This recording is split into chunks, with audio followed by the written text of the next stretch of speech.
wabarakatuh.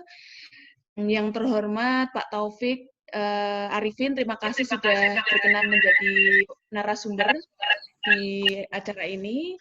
Kemudian teman-teman HMJA, khususnya di Departemen R&D, Devi dan teman-teman yang sudah menjadi panitia ya untuk pelaksanaan acara hari ini, dan juga teman-teman peserta acara webinar pada pagi hari ini, dan juga khususnya ada beberapa alumni. Tadi ada temannya Mas Taufik, Mas Riki gitu ya, yang dulunya HMJA juga. Kemudian ada teman-teman dosen kita, ada Bu Ani, pagi Bu Ani, dan ada Pak Lardi. Terima kasih Pak Lardi dan Bu Ani sudah ikut hadir di sini. Mohon bimbingannya ini. Padahal kemarin katanya Pak Taufik kalau ada dosen yang masuk di decline aja gitu.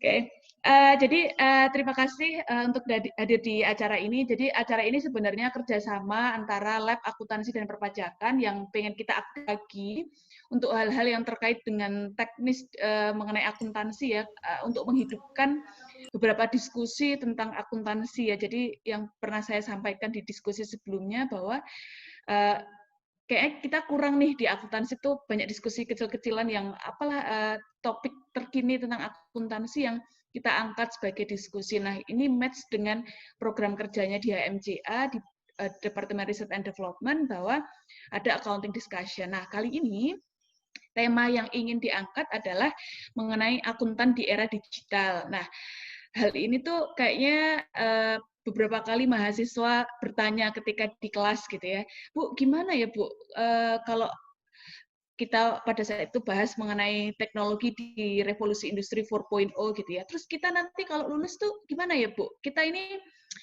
masih dibutuhkan apa tidak perannya gitu. Jangan-jangan nanti akuntan di masa yang akan datang sudah nggak ada lagi gitu ya.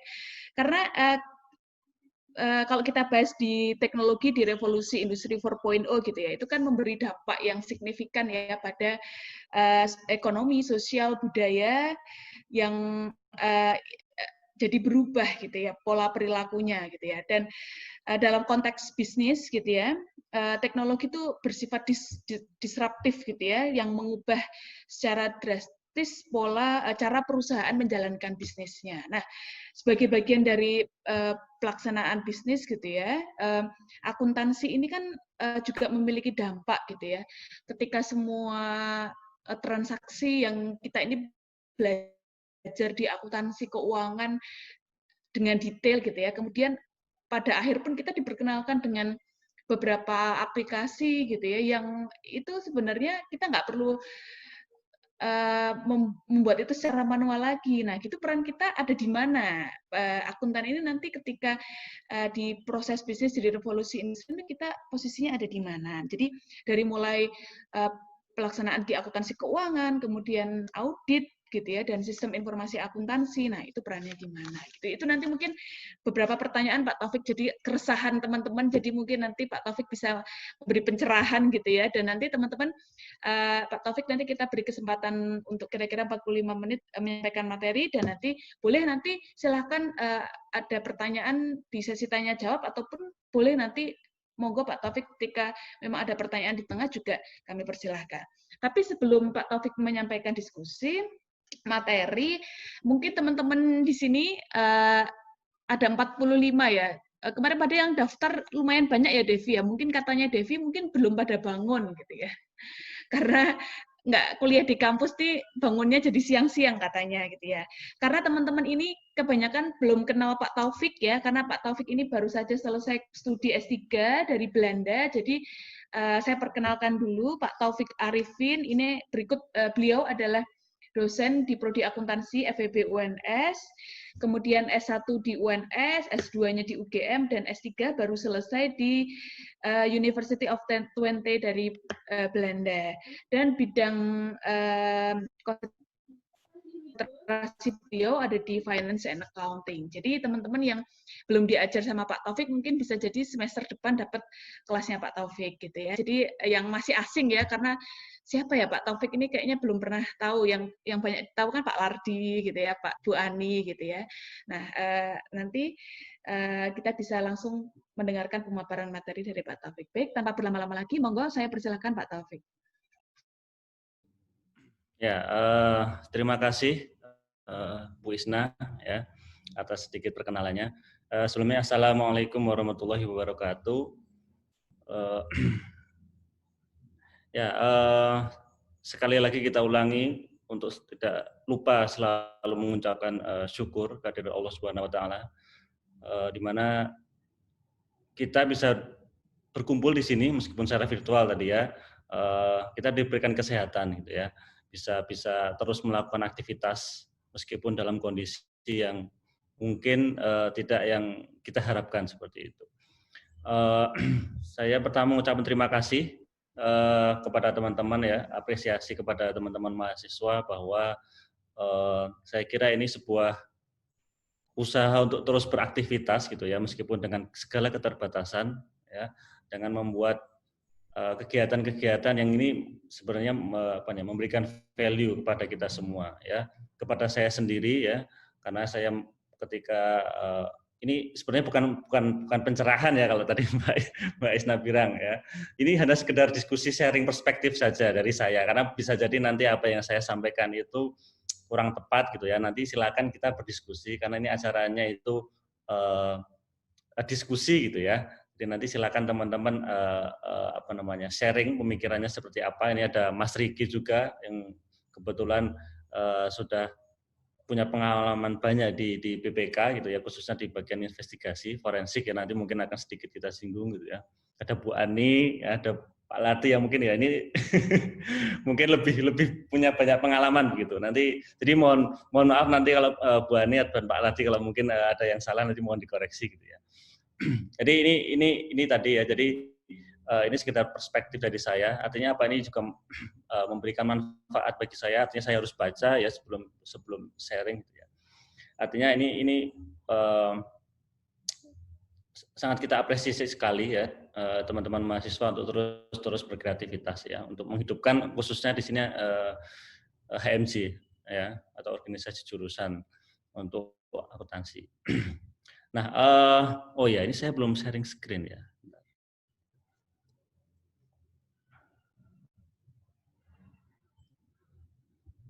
Kelihatan ya?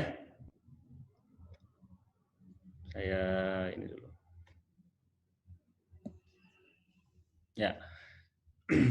Tadi seperti yang mungkin kemarin sudah sempat diskusi dengan Mbak Isna, kira-kira materi apa yang relevan gitu ya, yang mungkin bisa kita diskusikan ya. Salah satunya mungkin ini yang kita pilih gitu ya.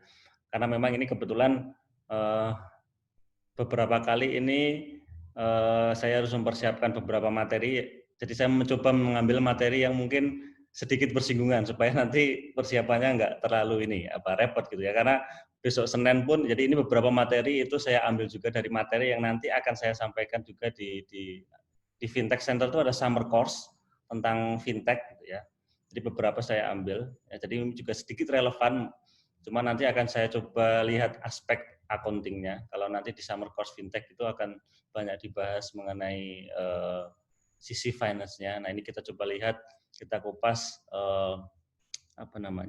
dari segi akuntannya, karena ini kaitannya dengan nanti profesi kita sebagai akuntan.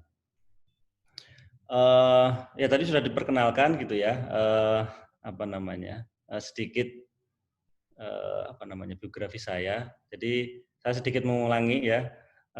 Saya SMA-nya SMA 3 gitu ya, perkenalan karena ini mungkin sebagian besar belum kenal gitu ya. Jadi nanti teman-teman mahasiswa kalau yang dari alumni SMA 3 ini sama kita SMA 3 ya, yang kemarin mungkin alumninya lagi rame gitu ya. Nggak apa-apa, itu dinamika alumni gitu ya. Jadi SMA 3, nanti mungkin kalau ketemu bisa ngobrol-ngobrol tentang SMA 3 gitu ya. Alumni UNS juga ya, S1 saya di UNS, kemudian S2 saya ngambil di UGM, kemudian S3 saya kemarin baru aja selesai, pulang bulan Januari ya di 20 di Belanda. Nah, ini kontak saya, silakan Anda mau kontak saya lewat email, lewat Instagram, ya mau main bareng lewat PS juga saya ada gitu ya.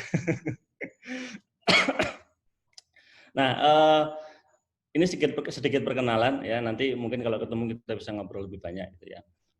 Tidak hanya terkait masalah kuliah, kita bisa ngobrol macam-macam ya. Nanti kalau ketemu di luar kelas tentunya ya. Nah, saya akan mencoba begini ya. Jadi kalau sedikit pengalaman atau cerita gitu ya, kalau kemarin saya ngambil S3 di Belanda gitu ya. Belanda itu negara yang sangat kecil sekali gitu. Anda bisa lihat gitu. Ini pakai skala yang sama gitu ya. Saya bandingkan Indonesia itu dengan Belanda atau Eropa gitu ya. Anda bisa lihat bahwa Indonesia itu membentang antara London sampai mungkin kalau di ini Bulgaria, kemudian ada Istanbul, artinya ini sampai ke Turki gitu ya. Turki itu mungkin sampai ke Ankara gitu ya. Jadi membentang dari seluruh Eropa gitu ya. Nah, ini sebenarnya kalau dibandingkan Belanda ya, kalau dulu saya kuliah di Belanda itu dari ujung ke ujung ya, ujung Belanda yang sebelah timur ke ujung Belanda yang sebelah barat itu hanya makan waktu mungkin naik mobil itu 3 jam. Itu dari ujung timur ke ujung barat. Itu negaranya kecil sekali. Dan orang-orang sana itu sebenarnya iri dengan kita ya. Mungkin masih terobsesi gitu kan, dulu menjajah kita itu karena kita memang kaya raya gitu ya. Sekarang pun kalau Anda main-main ke Belanda atau mungkin bisa lihat lewat Google Map, itu banyak sekali jalan-jalan di Belanda itu namanya itu nama wilayah yang ada di Indonesia. Jadi misalnya Aceh Strat, itu artinya apa? Jalan Aceh, Java Strat itu apa namanya? Jalan Jawa dan seterusnya, Borneo.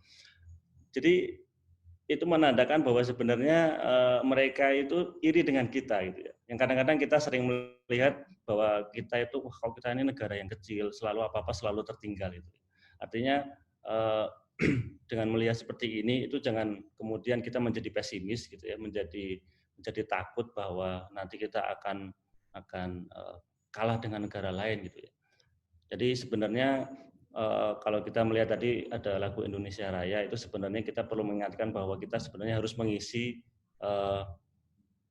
apa namanya ya, hasil perjuangan dari pendahulu kita ya, dengan membesarkan bangsa Indonesia ini, NKRI ini ya. Perlu kita bangun rasa optimis bahwa kita ini ada peluang sebenarnya ya, kita jangan takut. Jadi dari Aceh ya, dari Sabang sampai Merauke itu banyak sekali hal yang bisa kita bangun ya. Khususnya nanti kita bangun melalui apa ya, bagaimana peran kita sebagai akuntan ya. Jadi kalau Menteri Keuangan bilang NKRI ya, itu sebenarnya kita bicara dari Sabang sampai Merauke. Kita tidak hanya bicara tentang Pulau Jawa gitu ya. Kita bicara dari Sabang sampai Merauke. Dimana kalau kita melihat itu ya, ini mungkin kita berharap ini arahnya positif gitu ya. Kita coba bangun bahwa Indonesia itu merata gitu ya. Supaya apa? Nah, ini yang kemarin mungkin kita rasakan gitu ya. Ketika kita terkena pandemi seperti ini, kita pulang kampung gitu ya, karena ke kampung kita masing-masing itu teman-teman kita yang mungkin pulang ke daerah-daerah gitu ya, yang mungkin ya bahkan mungkin ada yang di Jawa tapi agak sedikit apa namanya remote gitu lokasinya, atau mungkin ada yang di apa namanya pulau-pulau terluar gitu ya, ada mungkin di Sulawesi atau mungkin di NTB dan seterusnya, itu mengalami kesulitan untuk akses internet. Nah, ini sebenarnya juga permasalahan, artinya apa, kita nggak siap gitu. Kita nggak siap bahwa ketika ada kondisi seperti ini, negara kita tuh nggak siap untuk beradaptasi. Karena apa? Infrastrukturnya tidak baik, tidak siap ya untuk yang sebenarnya ini kita perlukan. Nah, ini kondisi kita sekarang seperti ini ya. Nah, nanti kita berharap bahwa ke depan teman-teman mahasiswa ini bisa mulai memikirkan bagaimana negara kita ini maju bersama-sama. Tidak hanya kita yang di Pulau Jawa, tetapi seluruh Indonesia, khususnya nanti melalui peran kita sebagai akuntan. Banyak yang bisa kita lakukan. Ya. Nanti kalau kita bicara tentang Pemda gitu ya, ini yang mungkin saya nggak yakin ya, kalau kita tanya, ada nggak sih teman-teman di UNS ini yang masuk atau ingin masuk menjadi akuntannya Pemda gitu ya? Ada nggak kira-kira? Nah, nanti ini karena ini kita lewat Zoom ya, kita nggak bisa berinteraksi langsung ya, tapi coba nanti direnungkan itu ada nggak? Ini yang sebenarnya kita perlukan teman-teman teman-teman akuntan ini bisa membangun wilayah atau bisa membangun Indonesia secara keseluruhan itu melalui apa? Akuntan-akuntan yang nanti terjun ke pemerintah daerah gitu ya. Nanti khususnya bahkan sampai ke desa. Karena apa? Seperti kita ketahui bahwa yang menjadi masalah sampai sekarang itu adalah masalah apa? Yang sekarang pekerjaan beratnya Mas Riki ini ya. Kita banyak masalah korupsi ya, dan itu merata di seluruh Indonesia. Nah, itu siapa yang bisa memitigasi gitu. Salah satunya apa? Salah satunya juga akuntan ya. Karena apa? Karena akuntan ini ujung tombak untuk mulai dari memproses transaksi sampai ke laporan keuangan. Laporan keuangan nanti kaitannya dengan akuntabilitas. Akuntabilitas nanti kaitannya dengan apa? Pengawasan. Nah, ini saya kira perlu menjadi perhatian gitu ya, pertimbangan. Jadi kita masih punya banyak sekali peluang ya, selain tadi ada ancaman terkait dengan teknologi informasi. Gitu ya. Nah, nanti akan kita singgung sebenarnya sejauh apa sih ancamannya gitu ya. Nah, ini mungkin ya sudah banyak disinggung ya dengan apa namanya, kalau teman-teman mengikuti banyak webinar atau seminar ya, kita sedang mengalami masa-masa disruptif. Kalau dulu saya nggak tahu nih teman-teman sekarang pernah mengenal nggak ini kira-kira barang seperti ini gitu ya. Kalau zaman saya mungkin Bu Ani atau Pak Lardi ini mungkin atau mungkin Mas Riki juga masih gitu ya. Kita mau mendengarkan lagu itu pakai kaset tape ya namanya, ya pakai pita. Jadi kita kalau mau mendengarkan lagu itu misalnya satu album itu harus urut ya, satu lagu 1, 2, 3 dan seterusnya. Ya kita nggak bisa lompat tapi harus menunggu misalnya mutar kasetnya ini. Belum lagi kalau kita nanti kasetnya rusak gitu ya, pitanya keluar semua. Nah, ini masalah lagi kita di perjuangan zaman dulu seperti ini ya. Nah ini mungkin tidak dialami oleh teman-teman sekarang gitu ya. Jadi kalau generasi 90-an itu ya mungkin yang lahir tahun 80 ke atas atau mungkin 90-an masih mengalami gitu ya. Kita mengalami semua hampir di setiap perubahan gitu ya. Nah, nanti teman-teman bisa lihat bahwa dulu kita tidak membayangkan bahwa misalnya kalau kita lihat gambar ini ya, ini sebenarnya merefleksikan satu industri, ya industri musik. Tidak hanya sekedar kita bicara ini kaset, kemudian toko kaset gitu enggak. Kita bicara ini adalah industri musik. Nah, industri musik ini mengalami disruptif juga ya, mulai dari apa namanya industri rekaman dan seterusnya sampai pun ke toko kaset gitu ya. Ketika apa namanya ada perusahaan yang mungkin banyak melibatkan teknologi gitu ya, Spotify mungkin ada banyak lagi gitu ya. Sekarang teman-teman sudah tidak lagi beli kaset gitu ya, langsung teman-teman bayar subscription kemudian sudah bisa mendengarkan lagu unlimited gitu ya. Nah, ini mendisrupsi semua lini bisnis industri musik gitu ya. Baik mulai dari industri rekamannya, kemudian apa namanya? Artisnya mungkin ya, cara marketingnya juga berbeda, kemudian sumber pemasukannya juga berbeda, apalagi nanti kita bicara sampai ke toko kaset. Ya, sekarang toko kaset nggak laku gitu ya. Mungkin ya toko kaset yang klasik-klasik mungkin masih diburu beberapa orang. Tapi kalau kita bicara secara umum itu kita nggak pernah lagi pergi ke toko kaset gitu ya. Kita langsung mendengarkan lagu ya langsung ke Spotify. Nah, ini satu industri ini banyak sekali komponen stakeholder yang terlibat. Salah satunya apa? Akuntan. Akuntan berarti juga terdisrupsi juga gitu ya. Dulu kalau di perusahaan rekaman atau mungkin ya di apa namanya di Gramedia jual kaset gitu ya. Ya ini bagian dari mencatat transaksi dan seterusnya, ini mungkin bayangannya seperti itu. Tapi sekarang ketika ada Spotify, saya nggak yakin ada orang yang mencatat ketika Anda bayar subscription kemudian dicatat gitu ya. Saya kira enggak gitu ya. Semua akan berjalan bahwa ketika transaksi masuk semua akan dieksekusi oleh komputer ya. Sehingga apa? Akuntannya di mana nih sebenarnya? Kita gimana kerjaannya nih? Jangan-jangan kita kemudian nggak dipakai nih sama Spotify. Nah, ini kan impresi kita pertama seperti ini ya. Nah, kita coba lihat ya, sebenarnya revolusi atau perubahan pekerjaan akuntan itu seperti apa gitu ya. Kalau zaman dulu mungkin sampai ke kaset tadi ya, itu akuntan itu biasanya terimage-kan dengan orang yang bekerja di belakang gitu ya, zaman kertas ini ya, paper age. Di belakang dekat gudang kemudian mencatat transaksi gitu ya, mungkin biasanya ya kita nyebutnya back office gitu ya, kerjaannya hanya di belakang, kemudian mencatat transaksi dengan berinteraksi hanya dengan buku-buku gitu ya, bahkan mungkin ya sebutnya buku besar ya, katanya itu memang benar-benar bukunya sangat besar gitu ya. Interaksi sosialnya mungkin sangat kurang gitu ya, karena kita kerjaannya hanya berhadapan dengan kertas, berhadapan dengan mungkin saya nggak tahu alat hitungnya waktu itu apa ya, mungkin kalkulator kecil mungkin masih pakai gitu ya. Itu. Nah itu bayangan waktu itu seperti itu akuntan. Jadi mungkin bagi sebagian orang ini bukan pekerjaan yang sangat menarik ya, karena pekerjaannya sangat monoton, gambarannya sangat kurang favorable gitu ya.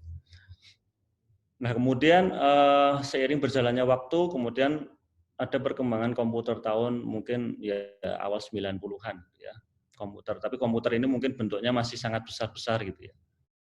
Nah pada waktu itu orang akan berpikir bahwa wah, nanti ketika ada komputer jangan-jangan akuntan nggak terpakai nih, karena semua pencatatan itu sudah dipakai sudah digantikan dengan komputer. Tapi kan kenyataannya belum seperti itu gitu ya. Jadi akuntan masih diperlukan dalam hal apa? Dalam hal proses transisi atau menginput data. Menginput data dari transaksi kertas kemudian dimasukkan komputer gitu ya. Sampai nanti menghasilkan laporan keuangan. Nah, kemudian sekarang itu terjadi lompatan yang sangat cepat ya, ketika teknologi informasi itu berevolusi dengan sangat cepat. Nah, salah satunya itu karena tadi ada perubahan dari semua lini aspek industri itu, maka kalau dulu sebelumnya itu kita menginput ya dari hard copy ke komputer, sekarang karena transaksinya sudah langsung lewat komputer, maka kita sebagai intermediaries ini masih diperlukan atau tidak? Nah, ini menjadi pertanyaan kita semua ya. Nah, ini kalau kita lihat ya, ini saya ambil dari The Economist gitu ya. The Economist itu melakukan forecast ya. Ini mungkin belum sepenuhnya benar gitu ya, tapi paling tidak ini kita bisa lihat, kita bisa dapat gambaran itu profesi-profesi yang mungkin akan terancam gitu ya, tergantikan oleh, kita bicara robot atau bicara komputer gitu ya. Nah kita menempati ranking yang nomor 2 dengan probability itu 1, itu artinya ini kita bicara range-nya itu antara 0 sampai 1, 1 itu artinya 100% tergantikan gitu ya. Nah kita mungkin berada di posisi kedua gitu ya. Akuntan dan auditor itu salah satu kemungkinannya itu 94% itu akan tergantikan oleh komputer. Nah, kira-kira apakah memang seperti itu? Nah, ini yang banyak kita lihat itu seperti ini ya. Kira-kira maka sebenarnya posisi kita seperti apa ya? Sebentar. Ya. Nah, ini pertanyaan yang nanti perlu kita renungkan bersama ya. Nah, kita coba lihat dulu ya, sejauh apa sih sebenarnya nanti komputer itu mengambil alih pekerjaan kita ya. Kalau mungkin beberapa waktu yang lalu gitu ya, kita bicara komputer, ya itu kan kita bicara tabel gitu ya. Jadi transaksi itu kita masukkan ke tabel gitu ya. Kemudian di situ kita proses sampai menghasilkan laporan keuangan. Nah, yang disruptif yang terjadi sekarang adalah bahwa bisnis itu sekarang tidak hanya mengolah data yang sifatnya keuangan gitu ya. Jadi kalau kita bicara big data ya yang mungkin sekarang term yang kita banyak dengar ya, itu sebenarnya sama ya, kita bicara tentang tabel, kita bicara tentang data ya. Tetapi ketika kita bicara big ya, besar itu artinya apa? Bahwa dari tabel yang sederhana ini itu nanti kita akan banyak kolom ya, kolom itu artinya apa? Jenis datanya itu semakin banyak, kemudian barisnya juga semakin banyak. Barisnya itu artinya apa? Volume datanya semakin banyak. Nah, yang menjadi tantangan utama ya, pertama bagi akuntan itu adalah kita nanti akan dihadapkan bahwa kita tidak hanya bekerja dengan informasi yang sifatnya keuangan ya. Kita nanti akan banyak bekerja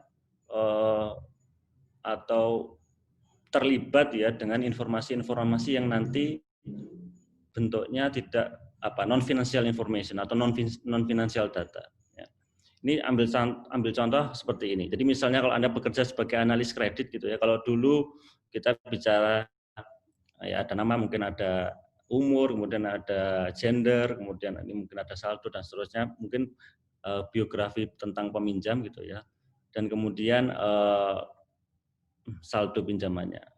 Nah nanti ketika kita akan melakukan analisis kredit itu nanti akan ada banyak data yang bisa terlibat di sana ya, mungkin tidak hanya data yang bersifat finansial, karena nanti kita bicara big data itu kita menginvolvekan data-data yang mungkin sebelumnya tidak kita bayangkan ya. Kita bisa bicara lintas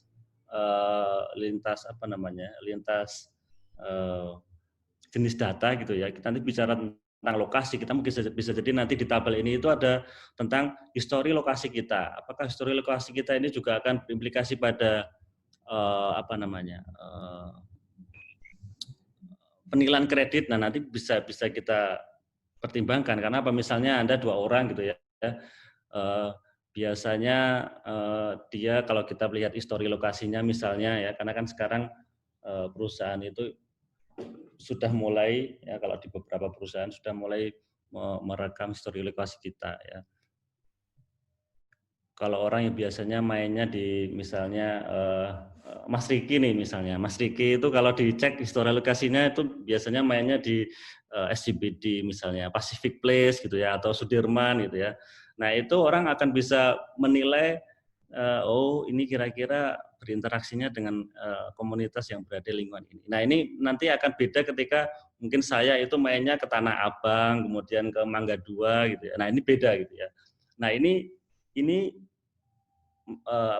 jenis data seperti ini yang nanti akan banyak menjadi pertimbangan gitu ya, baik dari misalnya bantuan kredit atau mungkin nanti kita bisa lihat jenis industri yang lain itu akan memakai data seperti apa. Nah ini beberapa perkembangan sekarang gitu ya. Nah data yang tadi ya, row-nya tambah kemudian kolomnya tambah, itu nanti yang mungkin sekarang orang-orang IT itu mencoba memprediksikan gitu ya, dari data yang sekarang historical data, kemudian kita punya data sekarang, kemudian kita bikin model, kemudian kita kita proyeksikan nanti orang ini akan seperti apa gitu ya, kira-kira kedepannya seperti apa, prospek atau tidak, dia bisa bayar utang atau tidak gitu ya. Nah ini yang coba dilakukan oleh teman-teman IT gitu ya. Tadi ada konsep tadi big data, kemudian machine learning dan seterusnya. Nah teman-teman akuntan, teman-teman yang mungkin sekarang sedang belajar akuntansi, kita perlu coba aware gitu ya, bahwa sekarang itu perkembangannya ke arah sana. Nah ini sedikit tadi ya, bahwa sekarang itu kita mencoba memprediksi perilaku seseorang dari data, kemudian dari bikin model, kemudian nanti akan perilakunya seperti apa. Ini nanti mungkin juga berlaku untuk nanti teman-teman misalnya seperti Mas Riki yang bekerja di bidang forensik gitu ya, untuk mencoba memprediksi perilaku fraudster ya, khususnya mungkin white collar crime. Nah ini ya gambarannya seperti ini. Artinya apa? Bahwa kita nanti ya akuntan itu akan dituntut bahwa kita tidak hanya mengolah data yang sifatnya keuangan ya, kita akan cross cross wilayah gitu ya, tidak hanya data keuangan tapi banyak nanti data non keuangan yang nanti akan menjadi pertimbangan, bahkan mungkin lebih dominan daripada data non keuangan.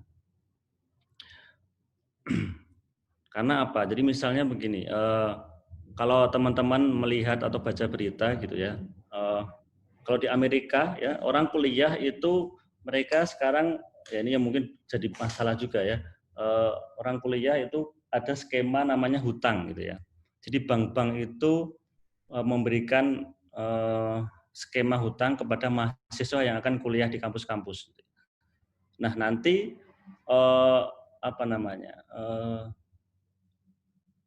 hutang ini akan dibayarkan ketika nanti mahasiswa itu lulus kemudian bekerja. Nah, kalau misalnya ada seorang mahasiswa lulusan dari Harvard gitu misalnya, lulusan dari Harvard selesai itu dia punya utang misalnya 1M gitu ya. Kalau kita hanya melihat bahwa aspek finansial ya, bahwa oh si A ini sekarang posisi hutangnya 1M gitu ya. Mungkin nggak bank itu memberikan hutang itu misalnya. Tidak gitu ya. Atau mungkin iya. Ya. Kalau kita hanya melihat aspek finansial ya, bahwa ada orang punya hutang 1M, mungkin nggak kita ngasih hutang lagi, kan nggak, kemungkinan enggak. Gitu ya. Tapi kalau kita melihat aspek yang lain, ya, non finansial itu misalnya apa? Ada human capital ya, dia lulusan Harvard, gitu ya. Mungkin enggak dia itu tidak punya pekerjaan, gitu ya. Ada kemungkinannya, tapi sangat kecil, gitu ya. Sehingga apa? Kalau kita melihat pertimbangan yang non finansial, bisa jadi keputusannya akan berbeda. Nah ini nanti salah satu contoh sederhana. Gitu ya. Nah ini tidak hanya manfaat yang kalau kita bicara bisnis gitu ya, disruptif ini sebenarnya kalau kita lihat aspek positifnya itu tidak hanya masalah ekonomis gitu ya. Kalau kita bicara ini ada artikel di Nature ya. Kalau teman-teman di Eksakta biasanya Nature ini banyak dibaca gitu ya. Nah, salah satu big data ini juga menjadi salah satu cara atau alternatif untuk mencoba memprediksi adanya epidemi. Ya, ketika menggunakan search engine query data, artinya apa? Ketika misalnya di suatu wilayah itu orang banyak searching mengenai misalnya influenza gitu ya, sehingga frekuensi kata influenza itu di suatu wilayah itu sangat tinggi. Nah, bisa jadi dalam waktu dekat, karena mungkin orang khawatir, kemudian orang dengar, kemudian cari informasi. Nah, itu ketika itu teragregat di satu wilayah, bisa jadi dalam waktu dekat wilayah itu kemungkinan karena memang akan muncul epidemi. Nah, saintis itu mencoba mulai melihat bahwa big data ya itu memberikan manfaat untuk melakukan prediksi, seperti yang tadi. Ya. Jadi semua aspek bidang itu sekarang mencoba mengambil keuntungan dari sini. Nah nanti ini saya kira akuntan juga perlu melihat sebenarnya apa sih, karena nanti salah satu peran akuntan itu adalah melakukan prediksi. Ya. Nah termasuk ini ya, AI system itu mengalahkan 15 dokter itu dalam hal apa? Mengidentifikasi penyakit gitu ya. Karena kan sebenarnya dokter itu ketika dia mau mengidentifikasi sebuah penyakit itu kan dasarnya adalah misalnya hasil rongsen, cek darah. Nah, informasi seperti ini itu bisa dikuantifikasi, kemudian orang IT itu bisa melihat bahwa oh kalau probabilitas ada penyakit kanker itu ketika ada indikasinya seperti ini. Nah itu mencoba dibikin model oleh saintis, kemudian ditandingkan dengan dokter gitu ya. Ternyata memang komputer itu sekarang ya itu dalam kondisi tertentu itu bisa bekerja lebih efisien ya dan efektif daripada dokter. Nah ini juga salah satu disruptif gitu ya. Ini khususnya untuk industri asuransi ya. Kalau dulu ya teman-teman nanti kalau misalnya ada yang bekerja di industri asuransi gitu ya, orang itu menentukan besar premi itu kan sebenarnya berdasarkan resiko gitu ya.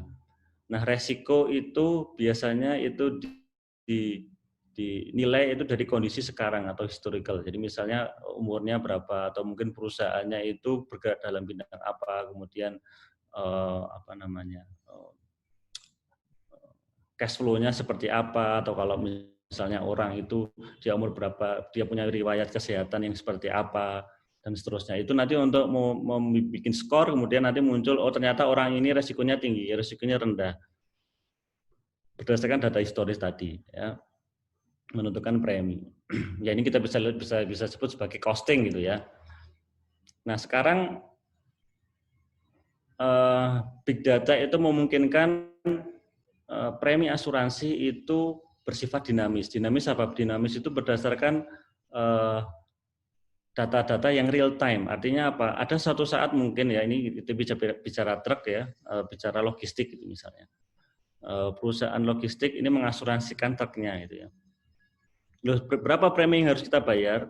Nah, perusahaan asuransi itu memasang itu atau mengambil data dari banyak indikator gitu ya. Di sini ada misalnya ada kamera dashboard, kemudian ada lokasi, kemudian ada kameranya macam-macam gitu ya. Kemudian ada alat yang mungkin bisa melihat juga berapa lama dia sudah nyopir dan seterusnya gitu ya.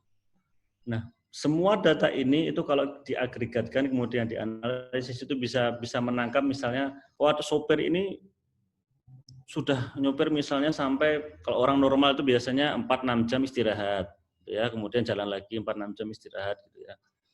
Tapi misalnya pada suatu saat ada sopir yang mungkin nekat misalnya 12 jam itu nyopir tanpa henti misalnya. Nah, ini kan resikonya naik gitu ya. Nah, ini kalau ini ditangkap kemudian mungkin dari lokasi juga ternyata 12 jam sudah nyopir itu dia rutenya mulai nggak jelas gitu ya, misalnya belok-beloknya gitu ya. Tidak lurus gitu ya kalau ketika jalannya lurus. Nah ini artinya apa? Resikonya kan naik gitu ya. Ketika resikonya naik maka sebenarnya preminya harusnya yang dibayar juga naik. Nah ini data seperti ini bisa langsung di apa namanya ditangkap oleh perusahaan asuransi, kemudian nanti di kemudian hari preminya akan naik ketika sopirnya itu berperilaku yang menimbulkan resiko yang lebih tinggi gitu ya. Nah, nanti beda dengan tadi sopir yang bekerja sesuai prosedur gitu ya, istirahat dan seterusnya, sehingga risikonya rendah untuk terjadinya kecelakaan. Nah, ini sebenarnya contoh sederhana bahwa nanti ya, ini di industri asuransi, bisa jadi nanti ada di industri yang lain, bahwa data seperti ini data mungkin bukan data finansial ya, itu menjadi pertimbangan perusahaan itu melakukan costing ya. Nah, ini nanti efeknya adalah ke akuntansi manajemen misalnya, ya akuntansi biaya.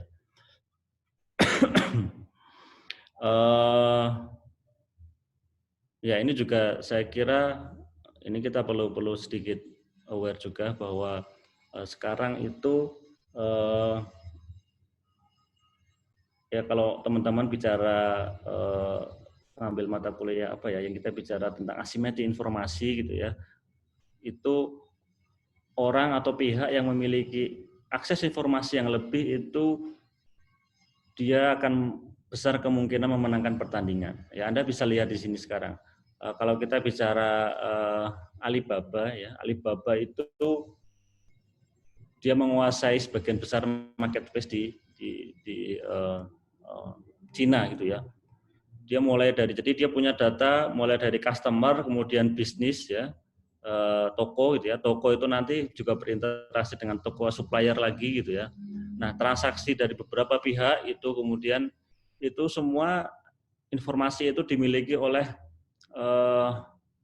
Alibaba ya, mulai dari berapa cash yang dia simpan di saldonya dari masing-masing dari customer, kemudian dia bayarnya bagaimana, ada tunggakannya atau tidak, kemudian dan seterusnya ya. Jadi mereka punya data sehingga mereka bisa menilai bahwa oh si A atau mungkin perusahaan A itu dia sudah dalam posisi distress gitu ya, dia sudah tidak bisa lagi sebenarnya beroperasi atau tidak layak untuk menerima pinjaman. Dia bisa melihat dari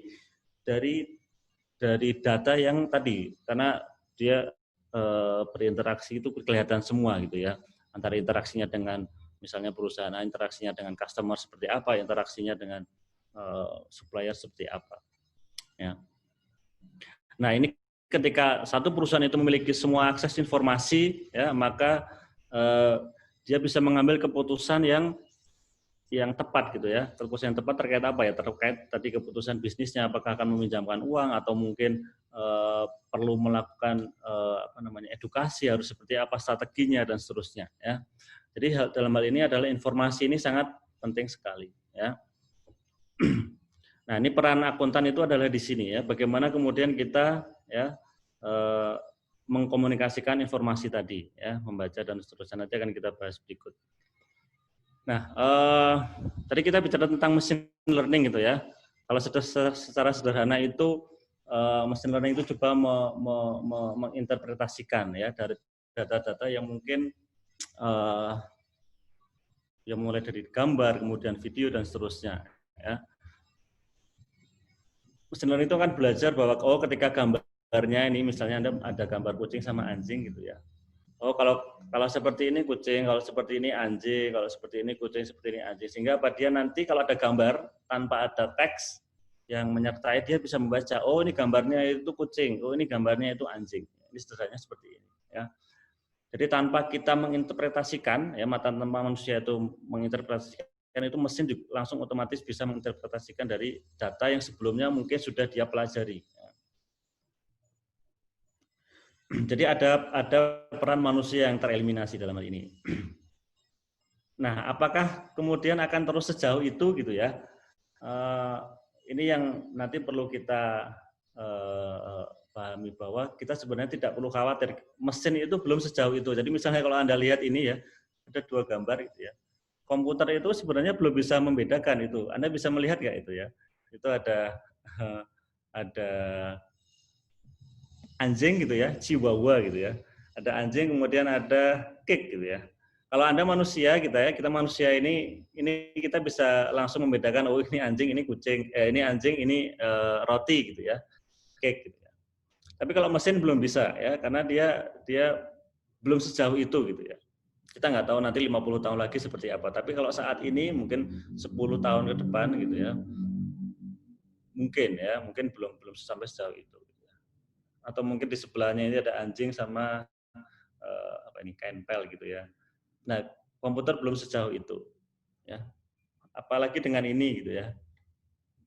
Ini ada anjing juga dengan ada KFC ya, ayam goreng. Nah, mesin pun juga belum bisa membedakan gitu ya. Mana anjingnya, kemudian mana ayamnya gitu ya. Mesin belum bisa membedakan ya, komputer dalam hal ini ya. Jadi nggak perlu khawatir ya. Ada sebenarnya posisi-posisi yang mesin itu sehebat apapun itu belum bisa menggantikan posisi manusia gitu ya. Nah ini ada gambar ya, ini gambarnya dari fotografer itu ya, Lemming 2016. Itu ada sebidang lapangan gitu ya, kemudian ada kambingnya itu kebetulan warnanya orange gitu ya. Nah ini kalau kita suruh baca komputer ya, kebetulan ini Microsoft Azure Computer Vision, itu dia melihat gambar ini itu sebagai apa? Sebagai seperti ladang, kemudian di tengah-tengahnya itu ada bunga gitu ya. Karena komputer itu biasanya membaca bahwa ketika ada ladang hijau, kemudian ada warna orange di antara warna hijau itu bisa jadi itu bunga gitu. Sehingga komputer itu membacanya itu bunga gitu. Padahal ini sebenarnya kambing gitu ya. Manusia bisa dengan mudah membedakan ini gitu ya. Nah, mesin masih belum bisa ya. Dia hanya berdasarkan pada objek yang sebelumnya dia pelajari. Nah, ada kelemahan lain lagi ya. Yang mungkin masih menjadi kendala ya. yang ini sebenarnya peluang bagi kita juga bahwa kita masih bisa berperan ya dalam proses bisnis. Nah, di Afrika itu ada perusahaan, ini perusahaan asuransi juga gitu ya. Dia ini sama ketika ini terkait dengan costing preminya gitu ya. Ketika kalau biasanya tadi sudah kita singgung kalau perusahaan asuransi itu menentukan premi itu dia dari misalnya umur, kemudian riwayat kesehatan dan seterusnya ya. Nah, sekarang perusahaan asuransi ini dia bisa memberikan diskon itu kalau seseorang itu melakukan aktivitas yang aktivitas yang menyehatkan gitu ya. Misalnya apa? Misalnya latihan ke gym gitu ya, lari-lari dan seterusnya gitu ya. Dan dia bisa memberikan diskon yang lebih kalau dia bisa mengakses misalnya Anda kalau punya Fitbit gitu ya atau Apple Watch atau mungkin smartwatch gitu ya yang dia bisa menangkap aktivitas kita. Nah, kalau perusahaan asuransi itu diizinkan untuk menangkap data ini gitu ya, dia bisa kemudian mengkuantifikasi data kita, kemudian bisa melakukan sebesar apa preminya. Kalau kita sering berolahraga itu berarti kita biasa hidup sehat gitu ya. Berarti nanti resiko untuk jatuh sakit itu semakin kecil sehingga premi yang dibayarkan juga kecil gitu ya karena kita pola hidup sehat. Tapi bisa nggak diakali gitu ya? Ini ada gambar misalnya Anda punya Fitbit gitu ya. Anda assign program tadi kalau Anda olahraga itu kemudian preminya murah gitu ya. Nah, Anda bisa main ke taman kemudian Fitbitnya Anda taruh ke anjing gitu ya, anjingnya suruh lari-lari ke taman gitu ya, sehari gitu ya. Nah, itu nanti ditangkap bahwa itu Anda olahraga seharian gitu. Nah, ini kelemahan juga bahwa sebenarnya big data itu tidak sepenuhnya bisa merefleksikan kondisi yang sebenarnya ya. Bahwa perlu ada manusia untuk melihat ya atau memberikan judgement bahwa apakah memang data ini itu valuable atau data ini itu garbage. Ya, kalau kita melihat seperti ini ya ini kan berarti datanya salah sebenarnya. Kalau kita tetap melakukan costing berdasarkan data yang tadi, maka nanti keputusan yang diambil untuk menentukan premi itu juga akan salah. Nah, kita masih melihat bahwa manusia itu masih diperlukan dalam hal apa? Ya, judgement tadi ya. Nah, kita nanti kembali tanya lagi dengan melihat beberapa case tadi, kira-kira apakah kita ini masih terancam atau tidak gitu ya. Nah, ini kita perlu optimis ya bahwa sebenarnya kita tidak perlu khawatir ya, ada banyak aspek yang masih membutuhkan peran kita sebagai akuntan. Nah, bagaimana supaya kita bisa memberikan masih bisa berperan gitu ya, tidak tersingkirkan oleh mesin gitu ya. Nah, kalau kita membayangkan bahwa kita ini sebagai intermediaries gitu ya, misalnya dulu kita ya sebelum ditemukan adanya elevator atau lift gitu ya, itu kita biasanya naik ke gedung itu pakai tangga. Gitu. Nah, ketika ada elevator atau tangga berjalan itu orang bisa dengan mudah, gitu ya, dengan tenaga yang sedikit gitu ya. Kemudian kita tinggal pencet, kita bisa naik misalnya 10 lantai, 20 lantai dengan mudah pakai elevator atau pakai lift. Gitu ya. Nah, kita bisa melihat berarti tangga ini ada redundant intermediaries ini nggak tergantikan nggak itu ya? Karena perannya itu sebenarnya sepenuhnya bisa tergantikan dengan cost yang lebih murah dan seterusnya gitu ya. Sehingga orang mungkin lebih memilih gitu ya naik lift misalnya atau tangga kalau misalnya gedungnya tinggi gitu. Nah, kalau dalam hal seperti ini maka bisa jadi kalau kita memposisikan diri seperti itu maka nanti kita bisa jadi tersingkirkan gitu ya. Kita tidak bisa memberikan value ya.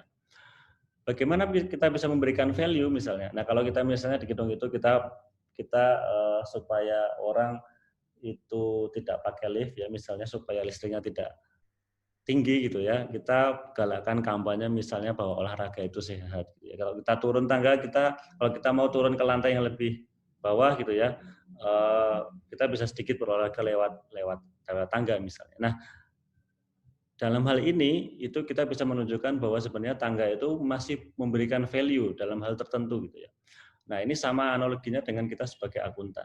Maka kita perlu mengidentifikasi atau perlu melihat bahwa kita harus memposisikan bahwa kita harus memberikan value, ya, yang di situ tidak bisa digantikan oleh mesin. Ya.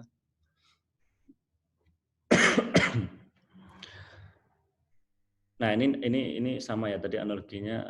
Kalau IT itu juga bersifat redundant, ya maka ini sebenarnya juga akan tidak memberikan nilai tambah gitu ya. Apa namanya? Ini yang mungkin kita perlu banyak mengevaluasi bagaimana adanya paradok ya penggunaan IT di beberapa institusi pemerintah gitu ya. Itu seringkali itu masih bersifat redundant. Kita masih pakai IT, kemudian kita juga masih menjalankan prosedur yang kemudian itu tidak relevan, yang itu sebenarnya redundant ketika kita sudah menggunakan IT, sehingga apa IT-nya tidak berfungsi maksimal, kemudian manfaatnya juga masih belum maksimal, kemudian resikonya pun juga tambah karena kita menggunakan IT, maka ada risiko yang tambah dan seterusnya. Maka dengan adanya cost yang lebih, kemudian fungsi yang kemudian saling bertumpang tindih, itu bisa jadi IT itu juga memberikan fungsi yang redundant. Nah, Pak Taufik, saya 5 menit lagi ya. oh ya, ini sudah mau selesai kok Mbak. Oh Ya. iya. Jadi intinya bahwa kita harus memberikan value ya, value dari antara ya kita bisa bicara klien, kita bisa perusahaan gitu ya. Kita bisa memberikan value bagi perusahaan lewat peran kita sebagai akuntan apapun itu gitu ya. Nah, mungkin ya kalau misalnya salah satu yang mungkin tidak bisa digantikan itu adalah ketika akuntan itu kan yang dibutuhkan adalah legality. Jadi misalnya CPA atau akuntan publik atau mungkin akuntan forensik gitu ya. Itu kan perlu ada legality-nya. Dalam waktu dekat saya yakin tidak akan dengan mudah kemudian pekerjaan itu di kalau kita replace komputer, kemudian kalau ada kesalahan siapa yang harus bertanggung jawab. Nah, dalam beberapa aspek itu ya aspek legalitas akuntan, kemudian apa namanya tadi judgement ya, karena dalam anda sudah belajar akuntansi bahwa akuntansi itu banyak terlibat judgement di sana gitu ya, dalam banyak hal gitu ya, sehingga apa kita nggak perlu khawatir gitu ya bahwa kita akan tergantikan oleh komputer. Nah ini maka perlu ada apa namanya pemahaman bahwa kita masih punya peran yang besar itu ke society kita, ke masyarakat ya, dengan apa? Dengan melakukan pemahaman terhadap ya ini dalam hal bisnis atau mungkin lingkungan kita ya. Kemudian kita perlu bertanya secara pribadi kepada diri kita bagaimana kita memberikan value tadi ya. Ask good question itu artinya apa? Bagaimana kita memberikan value kepada society atau kepada bisnis ya, dengan memposisikan kita sebagai intermediary yang memberikan value. Ya. Dengan apa? Dengan ya tadi tugas kita sebagai akuntan itu adalah memproses informasi kemudian mengkomunikasikan gitu ya. Tadi image akuntan bahwa akuntan itu mencatat dan seterusnya itu perlu kita hilangkan bahwa kita itu sebenarnya perlu mengkomunikasikan, tidak hanya kemudian menyajikan laporan keuangan, tapi kita juga harus bisa mengkomunikasikan bahwa maknanya itu seperti ini. Nah ini yang juga menjadi catatan ya. Nanti Mas Riki mungkin juga bisa bercerita bahwa tadi kita bicara pemerintah daerah gitu ya. Pemda Solo itu, Pemkot Solo itu anggarannya 2 triliun, besar sekali ya, lebih besar daripada UNS gitu ya. Tapi orang lebih milih jadi dosen gitu ya, daripada jadi apa namanya akuntannya Kota Solo. Artinya apa? Bahwa Kota Solo itu 2 triliun itu implikasinya ke society itu sangat besar ya. Sehingga apa peran akuntan itu sangat besar di sana. Supaya apa? Supaya bahwa ketika Solo itu punya WTP itu nggak selesai di sana gitu ya. WTP itu bukan tujuan akhir. WTP itu hanya hanya satu informasi aja. Kita perlu sebagai akuntan itu mencoba bahwa stakeholder yang terlibat di Solo, ya misalnya salah satunya eksekutif atau mungkin juga DPR dan seterusnya, itu mengambil keputusan itu berdasarkan apa? Berdasarkan dari informasi laporan keuangan yang nanti dikomunikasikan oleh akuntan gitu. Jadi misalnya kalau Solo itu sudah punya aset sekian, apa perlu juga membeli sekian, misalnya membeli lagi. Sudah punya mobil sekian, apakah perlu juga membeli mobil lagi, dan seterusnya. Artinya apa? angka-angka yang ada di laporan keuangan itu perlu dikomunikasikan dengan baik gitu ya kepada pengambil keputusan supaya mereka bisa mengambil keputusan dengan baik. Nah, itu yang tidak bisa digantikan dengan mesin saya kira ya. Ini saya kira saya skip aja ya, nanti kita diskusi ya. Jadi tidak perlu khawatir gitu ya. Saya lebih concern kepada apa yang disampaikan oleh World Economic Forum ya, bahwa kemampuan-kemampuan yang sifatnya teknis, kemudian redundant dan seterusnya yang Anda bisa lihat di sisi kiri gitu ya, itu nanti akan tereliminasi ya.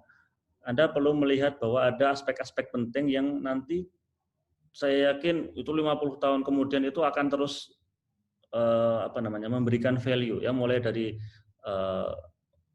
active learning, analytical thinking, innovation, communication, kemudian leadership, kemudian social influence dan seterusnya itu ya, analisis. Ada banyak aspek yang atau skill ini yang nanti saya kira itu lebih banyak apapun profesinya ya, apalagi nanti akuntan. Saya kira akuntan akan banyak memanfaatkan skill yang nanti akan mungkin kita perlukan ini ya. Jadi saya kira aspek teknis tidak perlu dikhawatirkan. Anda perlu nanti adalah misalnya kemampuan adaptif dan seterusnya, ini yang perlu Anda kembangkan ya. Sehingga ada sebagai mahasiswa itu saya kira perlu juga untuk tidak hanya belajar di dalam kelas ya. Silakan kalau ada kesempatan belajar, misalnya magang atau mungkin ini yang mungkin sekarang baru buka juga di fintech. Saya kebetulan juga terlibat di fintech. Fintech juga buka magang gitu ya. Magang sebagai peneliti, magang sebagai desainer, magang sebagai PR dan seterusnya ya. Nah, kesempatan seperti ini itu silakan Anda manfaatkan supaya apa? Supaya kita bisa mengasah kemampuan-kemampuan yang ada di sisi kanan ini. Yang ini tidak atau susah atau mungkin bukan susah mungkin sedikit sekali kita pelajari di dalam kelas gitu ya. Ini banyak kita dapatkan pengalaman langsung ini kalau kita mencoba langsung berinteraksi dengan masyarakat dan seterusnya. Saya kira begitu ya, ini saya lewati aja. Terima kasih Mbak Isna, mungkin akan lebih menarik kalau kita diskusi daripada mendengarkan saya bicara terus gitu ya. Ini ada Mas Riki, ada Bu Ani, mungkin juga ada Pak Lardi, mungkin punya pemikiran yang lebih bagus gitu, nanti silakan kita bisa sharing bersama. Terima kasih Mbak Isna, saya kembalikan ke Mbak Isna. Oke, terima kasih Pak Taufik atas pemaparannya. Silakan buat teman-teman yang mau bertanya, langsung live juga bisa. Ini soalnya saya lihat di kolom chat belum ada yang bertanya. Ini baru amazed sama presentasinya Pak Taufik atau gimana nih? Yuk, silakan. Tanyanya nggak hanya ke saya, tanya ke Bu Ani juga boleh. Oh iya, Bu Ani kayaknya tadi izin pamit ya. Oh ada ya. Agenda. Tanya ke Mas Riki juga nggak apa-apa. Pak Lardi juga boleh ya. Ini nggak perlu ditunjuk kan, kalau ditunjuk ini di kelas harus ditunjuk. Monggo silakan. Saya kira. Silakan teman-teman.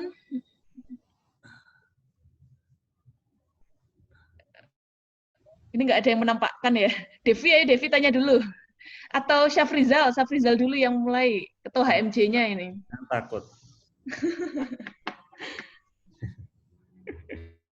Atau Laili, terus siapa ya? Ahdan ini yang bantuin JAB ini, Ahdan. Halo Ahdan. Ada yang mau ditanyain ke Pak Taufik? Ada teman-teman juga yang bantu JAB ya? Nggih. Ahdan. Ini malah dia ahli IT nih Ahdan ya. Oke, terus Vanessa biasanya banyak tanya. Ayo meramaikan diskusinya. Soalnya kemarin gimana? Oh, ini ada Mas Riki. Oh iya, Mas Riki mungkin mau menambahkan? Mau menambahkan, silakan ya, Mas Riki. Ya, biar ada greget sedikit ya. Oke. Assalamualaikum warahmatullahi wabarakatuh. Waalaikumsalam. Ya. Kayaknya pada belum kenal saya ya, Mas Taufik sama Mbak Putri ya. Saya Riki, alumni UNS tahun 2003, jadi udah lulus tahun 2007, udah lama banget. Udah berapa, 13 tahun nih. 13 tahun lulus. Jadi saya menarik apa yang disampaikan sama Pak Taufik tadi. Jadi terutama terkait di pekerjaan saya ya, saya kan dari awal lulus kuliah sampai sekarang kerjanya di sektor publik. Jadi nggak pernah nyentuh sedikit pun private, hanya sebentar aja di KAP. Jadi mungkin saya akan cerita peran kita lah, akuntan itu di sektor publik. Menarik apa yang disampaikan Pak Taufik tadi terkait ada nggak yang tertarik untuk jadi akuntan di Pemda? Menurut saya harusnya sangat tertarik. Karena Pemda itu sekarang ini, bahkan dari saya dulu awal masuk BPK tahun 2008 sampai saya periksa Pemda itu 2016, masih sangat sedikit tenaga akuntansi yang berlatar belakang akuntansi juga. Pernah saya meriksa seorang kabid akuntansi, latar belakangnya sarjana agama, SAG. Bahkan nggak usah mikirin balance lah, jurnal aja nggak bisa, padahal udah dikasih tools Simda. Kan kalau di daerah ada namanya Simda, atau sistem informasi yang dikembangkan Kemendagri itu ada juga. Jadi, benar kata Pak Taufik tadi, meskipun secara global perkembangan IT itu berkembang pesat, tapi peran kita sebagai akuntan itu tetap diperlukan, karena justifikasi itu ada di kita. Faktor humanisme akuntansi itu tidak akan hilang. Yang bisa menguraikan isi laporan keuangan itu bukan komputer, tapi kita sebagai akuntan. Yang bisa melakukan jurnal koreksi ataupun menginput transaksi di sistem, itu juga kita sebagai akuntan. Kecuali sekarang memang sudah mulai dikembangkan ini ya, penyampaian SPJ dengan QR Code.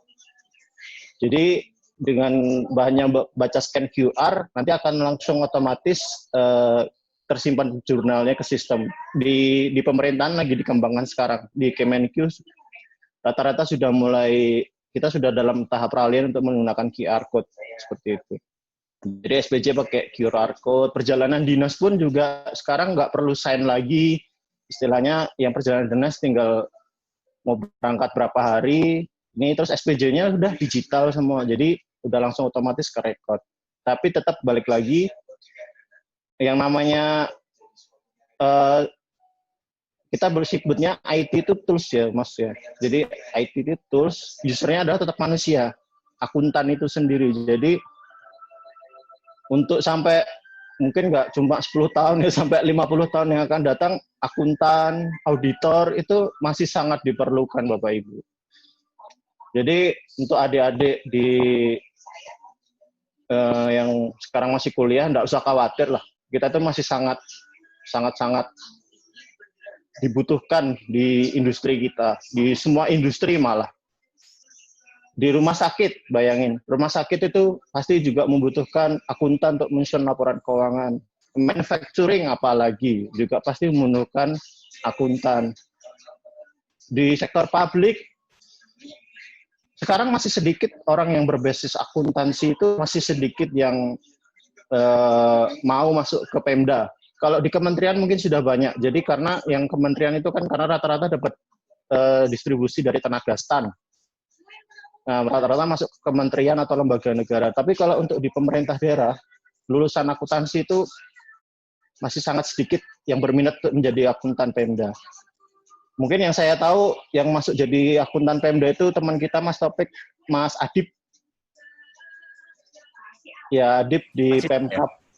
Pacitan. Itu akun ya di bukan Pacitan ya, Bojonegoro atau di mana ya? Lupa saya. Di rumahnya pokoknya. Oh, oke. Ya, jadi beliau jadi akuntan Pemda. Terus beberapa teman kita juga ada yang di akuntan Kemendagri juga ada. Tuh, jadi sebenarnya teman-teman di UNS ini nggak perlu khawatir. UNS ini sekarang sudah grow up banget lah. Lulusannya di mana-mana. Di BPK aja sudah banyak yang jadi pejabat. Eselon 2, Eselon 3 itu udah banyak. Terus di BI jadi deputi. Jadi kepala OJK kan juga Pak Wimbo. Nah itu di PPATK juga banyak, Kemenkyu juga banyak. Jadi untuk kualitas saya rasa teman-teman nggak usah khawatir lah, pasti masih bisa bersaing. Tapi yang saya akan concern adalah seperti yang disampaikan Pak Taufik tadi yang terakhir, pengembangan skill diri, itu yang sangat penting memang. Jangan puas diri dengan punya gelar terus jurusan akuntansi, itu jangan. Even saya kerja sebagai pegawai negeri di BPK, saya juga harus dituntut untuk mengembangkan diri. Ya alhamdulillah emang dikasih rezeki dari kantor untuk bisa mengembangkan diri. Saya bisa sekolah akuntan, saya pun bisa dapat gelar charter accountant, saya dapat gelar akuntansi forensik dari USA, Certified Fraud Examiner, seperti itu. Ataupun kita juga menjadi Asian CPA. Jadi untuk teman-teman yang sekarang masih kuliah, kalau memang bisa, ya nanti setelah lulus kuliah, kerja, tetap belajar. Janganlah berhenti belajar. Janganlah berhenti belajar.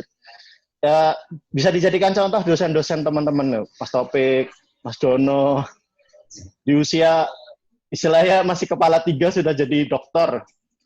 Luar biasa buat saya kan gitu. Menginvestasikan waktu hidupnya untuk belajar itu buat saya sesuatu yang luar biasa.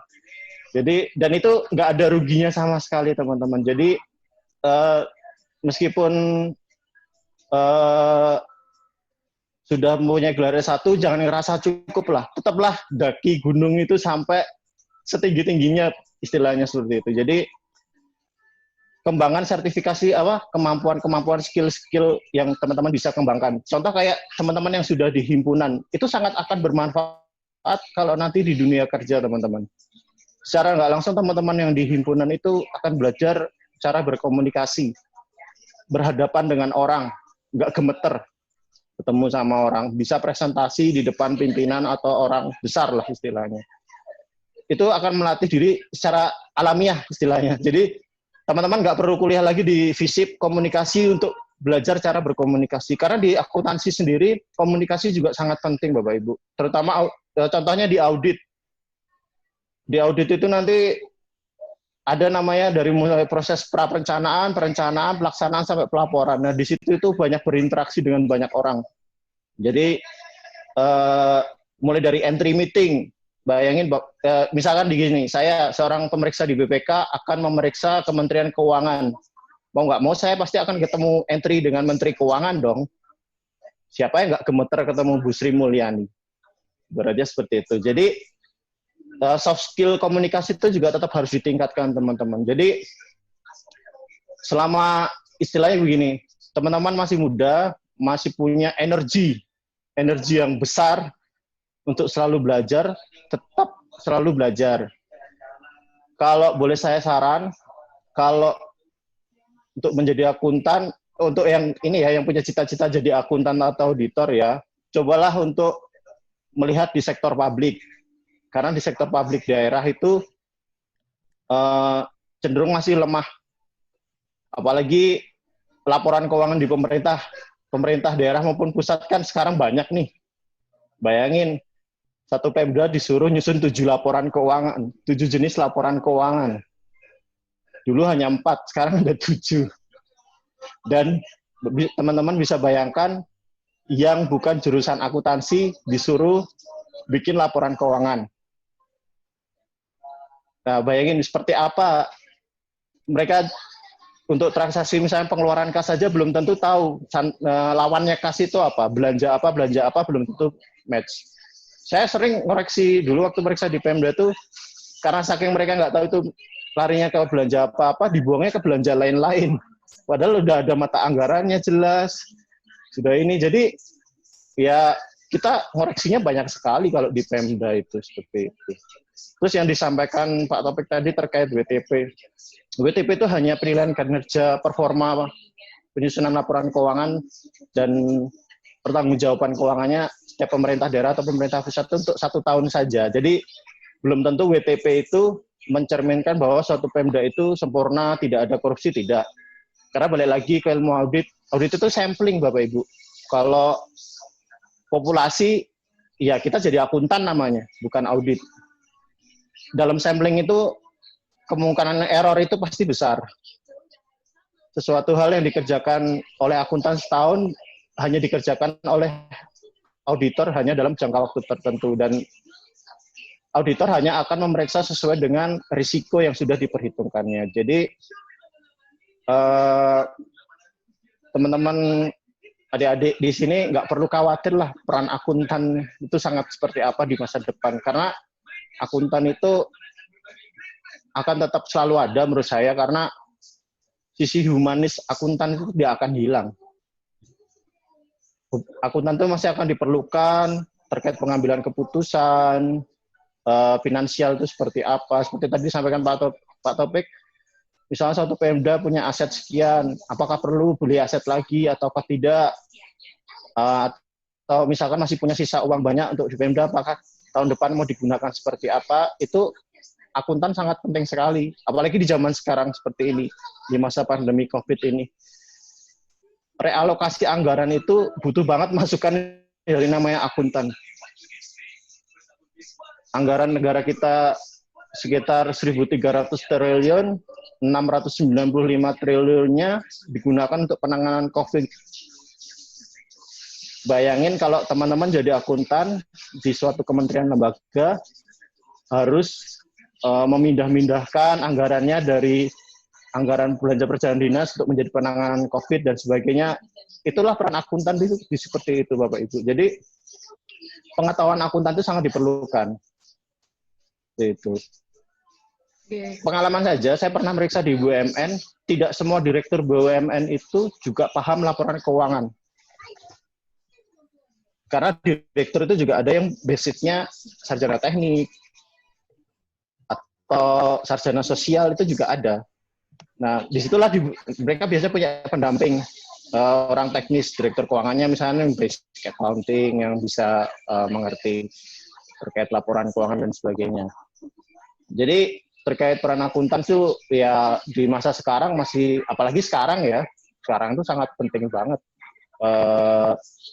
untuk istilahnya grow up dan establish itu sangat penting akuntan itu sekarang.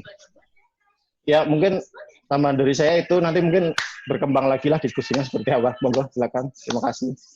Oke, terima kasih Mas Riki masukannya ya. Jadi pengalaman dari alumni ya yang sudah bekerja. Jadi bagaimana peran akuntan yang dari pengalamannya saat ini gitu ya.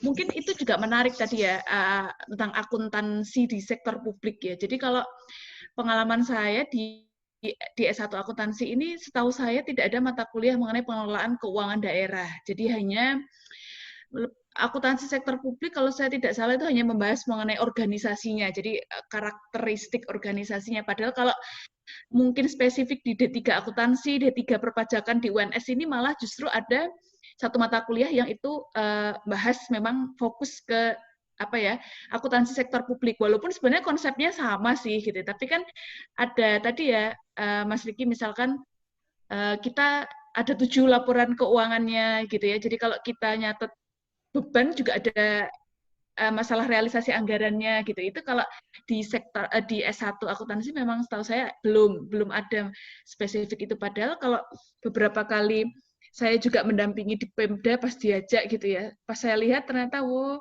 kemampuannya di Pemda itu ya lumayan butuh banyak orang akuntansi gitu ya. Karena hanya kalau pengalaman saya misalkan di satu Pemda yang orang akuntan gitu ya, yang memang dia megang benar tuh cuman katakanlah 2 orang gitu loh. Jadi itu gimana cara dia konsolidasinya di Pemda gitu. Itu menurut saya itu kompetensi yang lumayan banyak diperlukan gitu. Karena di Pemda itu kebanyakan ngerekrut orang itu ya kayak gitu ya. Yeah. Itu Mas. Itu pengalaman saya. Jadi pas saya ngajar di akuntansi sektor publik di praktek ya. Wah, ini bagus banget nih punya keahlian tambahan di luar sektor private gitu ya. Selama ini kan kita belajar sampai lanjutan kan di private gitu ya. Padahal pas saya belajar di praktek pengelolaan keuangan daerah itu lumayan, ini harusnya ada kompetensi tersendiri yang sekarang justru saya lihat di lapangan sangat dibutuhkan gitu ya. Iya, memang betul Mbak Putri. Jadi kondisi di pemerintah di sektor publik kita itu sekarang memang kalau menurut saya lagi gawat, darurat, butuh orang akuntansi memang. Karena refleksi banyak kementerian atau Pemda WTP itu belum merefleksikan hal yang sebenarnya. Karena seperti Mbak Putri tadi sampaikan, ya tenaga supernya akuntansinya orang Pemda itu ya paling 1-2 orang itu. Yang lainnya nggak, ya hanya ngumpulin SPJ dan sebagainya, ngerapiin. Tapi kalau untuk teknis penyusunan laporan keuangannya, masih menurut saya masih banyak yang kurang ya. Sebenarnya di lembaga profesi kita, Ikatan Akuntan Indonesia sendiri kan juga ada sertifikasi terkait keahlian di akuntansi pemerintahan, Mbak. Jadi memang kalau teman-teman yang nanti berminat di sektor publik bisa ngambil itu, namanya ahli akuntansi pemerintahan. Itu ada yang A, B, C. Nah, A, B itu untuk lulusan S1-nya, untuk yang C itu untuk lulusan SMK biasanya.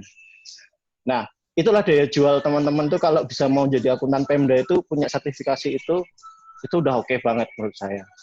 Minimal basicnya itu paham. Nah, seperti itu. Betul. Mungkin Mas Topik saya balikan. Ini ininya Mas Topik narasumbernya. Lain kali boleh ya kita ngundang Mas Riki ya. Yes, sakit. Nanti saya kira perlu juga itu alumni kan kita banyak dari berbagai macam ya institusi ya, entah institusi pemerintah atau mungkin banyak industri gitu ya. Nah itu saya kira kalau kita mau bicara, kan kemarin kayaknya Mbak Isna ngasih list gitu ya, misalnya akuntansi di mana. Nah itu kita bisa undang tuh, misalnya kita pengen tahu di konstruksi itu isunya apa sih. Nah kita coba undang teman-teman alumni itu yang bergerak di bidang, yang bekerja di industri konstruksi itu kira-kira seperti apa, supaya teman-teman mahasiswa ini juga ada gambaran gitu ya. Saya kira nanti perlu ini langkah baik untuk Mas Riki nanti coba dikomunikasikan kira-kira teman-teman alumni yang bersedia untuk sharing. Ya, nanti coba saya share dulu di grup-grup di angkatan saya ya, terutama ya. Karena mungkin Mas Topik ingat Mbak Marihot itu kan sekarang jadi tenaga ahli di DPR di khusus penyusunan anggaran, Mas, di Komisi 11. Jadi dia memang khusus fokus di penyusunan anggaran. Jadi saya rasa cocok kalau untuk jadi istilahnya jadi alumni yang mengajar, istilahnya memberikan pengalaman di sini kan cocok. Nah, seperti itu. Itu di sektor publik juga. Sektor swasta juga banyak kok yang istilahnya teman-teman yang sudah established lah ya. Itu juga banyak. Ya nanti kontak-kontak aja lah seperti apa. Siap, nanti saya minta kontaknya Mas Riki ke Pak Taufik. Oke, terima kasih Mas Riki insight-nya. Kemudian ada beberapa pertanyaan Pak Taufik yang udah masuk di kolom chat. Ini ya, sebentar saya. Ini ya, yang pertama ya. Jadi diajarkan di Akpom. Oh, ada di akuntansi pemerintahan ternyata ya. Oke, tadi ada Devi gitu ya. Yang pertama pertanyaan dari Devi, Pak Taufik. Jadi selama ini kan di perkuliahan di akuntansi itu lebih fokus pada kita diajarin kompetensi yang memang teknis gitu lah. Dari mulai pemilihan bukti transaksi sampai ke bikin laporan keuangan secara manual. Nah, padahal kompetensi yang dibutuhkan tadi lebih dari itu gitu lah. Jadi gimana itu cara kita bisa punya gambaran di luar dari sekedar selama ini memang di kelas tetap kita belajar teknis gitu ya. Itu bagaimana?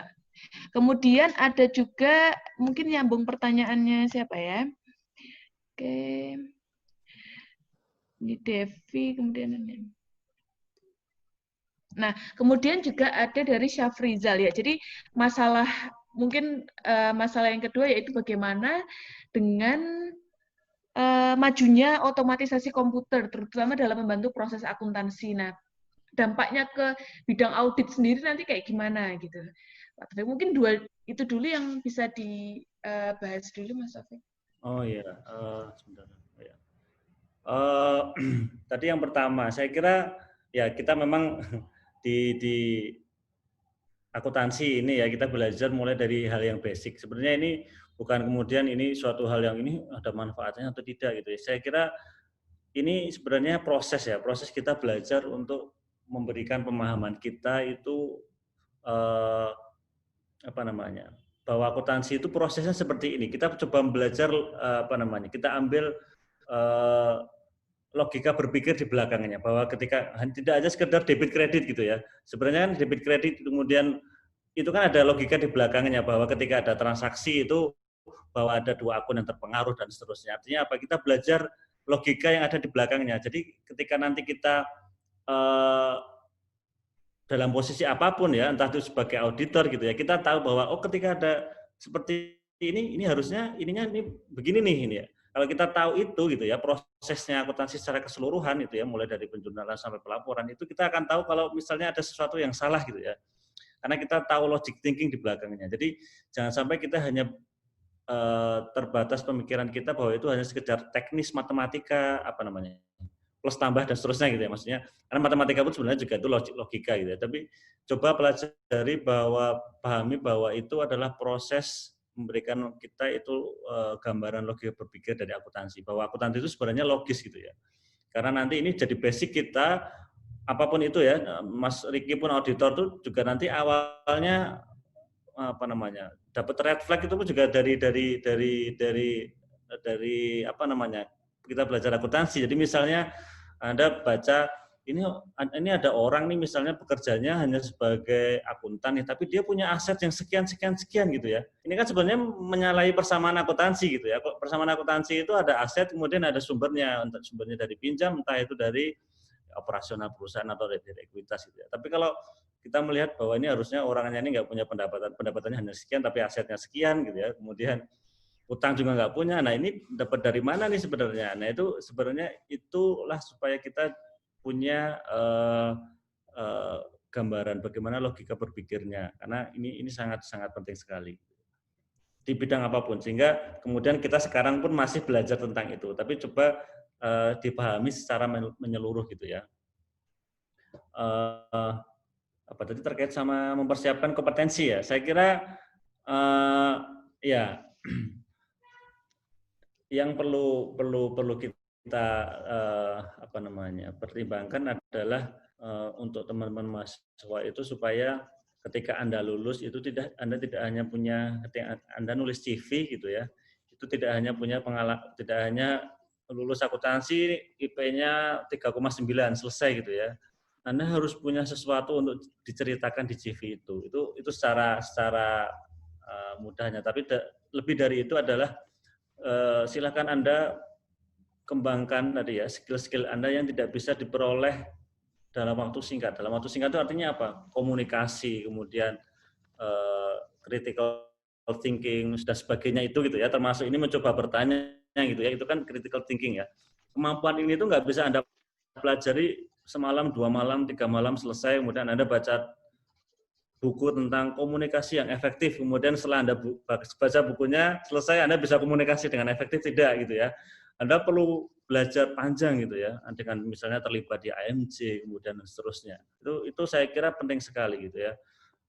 Lebih penting daripada ketika nanti misalnya ya, meskipun itu juga penting, misalnya Anda belajar khusus mengenai audit teknologi informasi misalnya ya, ini pengetahuan teknis itu mungkin secara teoritis Anda bisa belajar semalam, 2 malam, mungkin seminggu Anda ambil course intensif, itu Anda bisa tahu secara basic misalnya, secara teoritis itu Anda bisa belajar. Tapi kemampuan yang sifatnya soft skill tadi ya, analytical thinking, critical thinking dan seterusnya, itu nggak bisa Anda pelajari dalam waktu singkat. Sehingga saya kira itu yang perlu Anda siapkan ya, sambil Anda menyelesaikan studi, itu yang perlu Anda siapkan. Tadi sama terakhir apa ya Mbak Isna ya? Yang kedua tadi ya, saya lupa. Tadi terkait dengan audit sebenarnya. Audit ya, audit. Saya kira ini Mas Riki juga mungkin punya pengalaman. Jadi kalau ini mungkin di kuliah pun kita juga sudah belajar tentang audit teknologi informasi ya, entah itu kita mengaudit teknologi informasinya atau kita mengaudit menggunakan teknologi informasi. Ya, saya kira ya ini juga skill penting bagi lulusan kita. Ya, kita nanti kalau Anda kalau semester saya mengaudit elektronik itu di semester berapa ya Mbak ya? Saya juga kurang apa. Devi, itu semester berapa ya? Kita pakai ACL misalnya, analisis data. Kita punya data yang ukurannya besar, kita bisa tarik layarnya pakai ACL misalnya, atau cuman yang kita tidak pelajari secara khusus itu adalah kalau kita mau mengaudit sistem informasinya, ya itu tidak kita pelajari secara khusus karena memang itu irisannya sama orang IT, ya. Mungkin terkait juga dengan teman-teman, ada pertanyaan tadi terkait audit IT. Ya, kalau di audit pun saya kira juga sudah disinggung ya, kalau kita pakai internal audit, ya internal control biasa kita pakainya COSO, atau mungkin kalau kita terkait dengan IT governance kita pakainya standarnya COVID. Nah, saya kira coba dipelajari ke arah sana. Saya kira ini juga penting juga karena nanti teman-teman di Mas Riki mungkin kalau di BPK itu kan juga Pemda juga mulai pakai sistem gitu ya. Nah, internal kontrolnya pun juga harus mungkin berbeda dengan yang gitu ya. Saya kira ya ini proses belajar ya. Nanti pelan-pelan teman-teman bisa pelajari ya. Memang di di kurikulum kita itu kan tidak bisa mencakup semuanya gitu ya. Kita hanya memberikan gambaran secara singkat gitu. Nah, ini saya kira juga bagian dari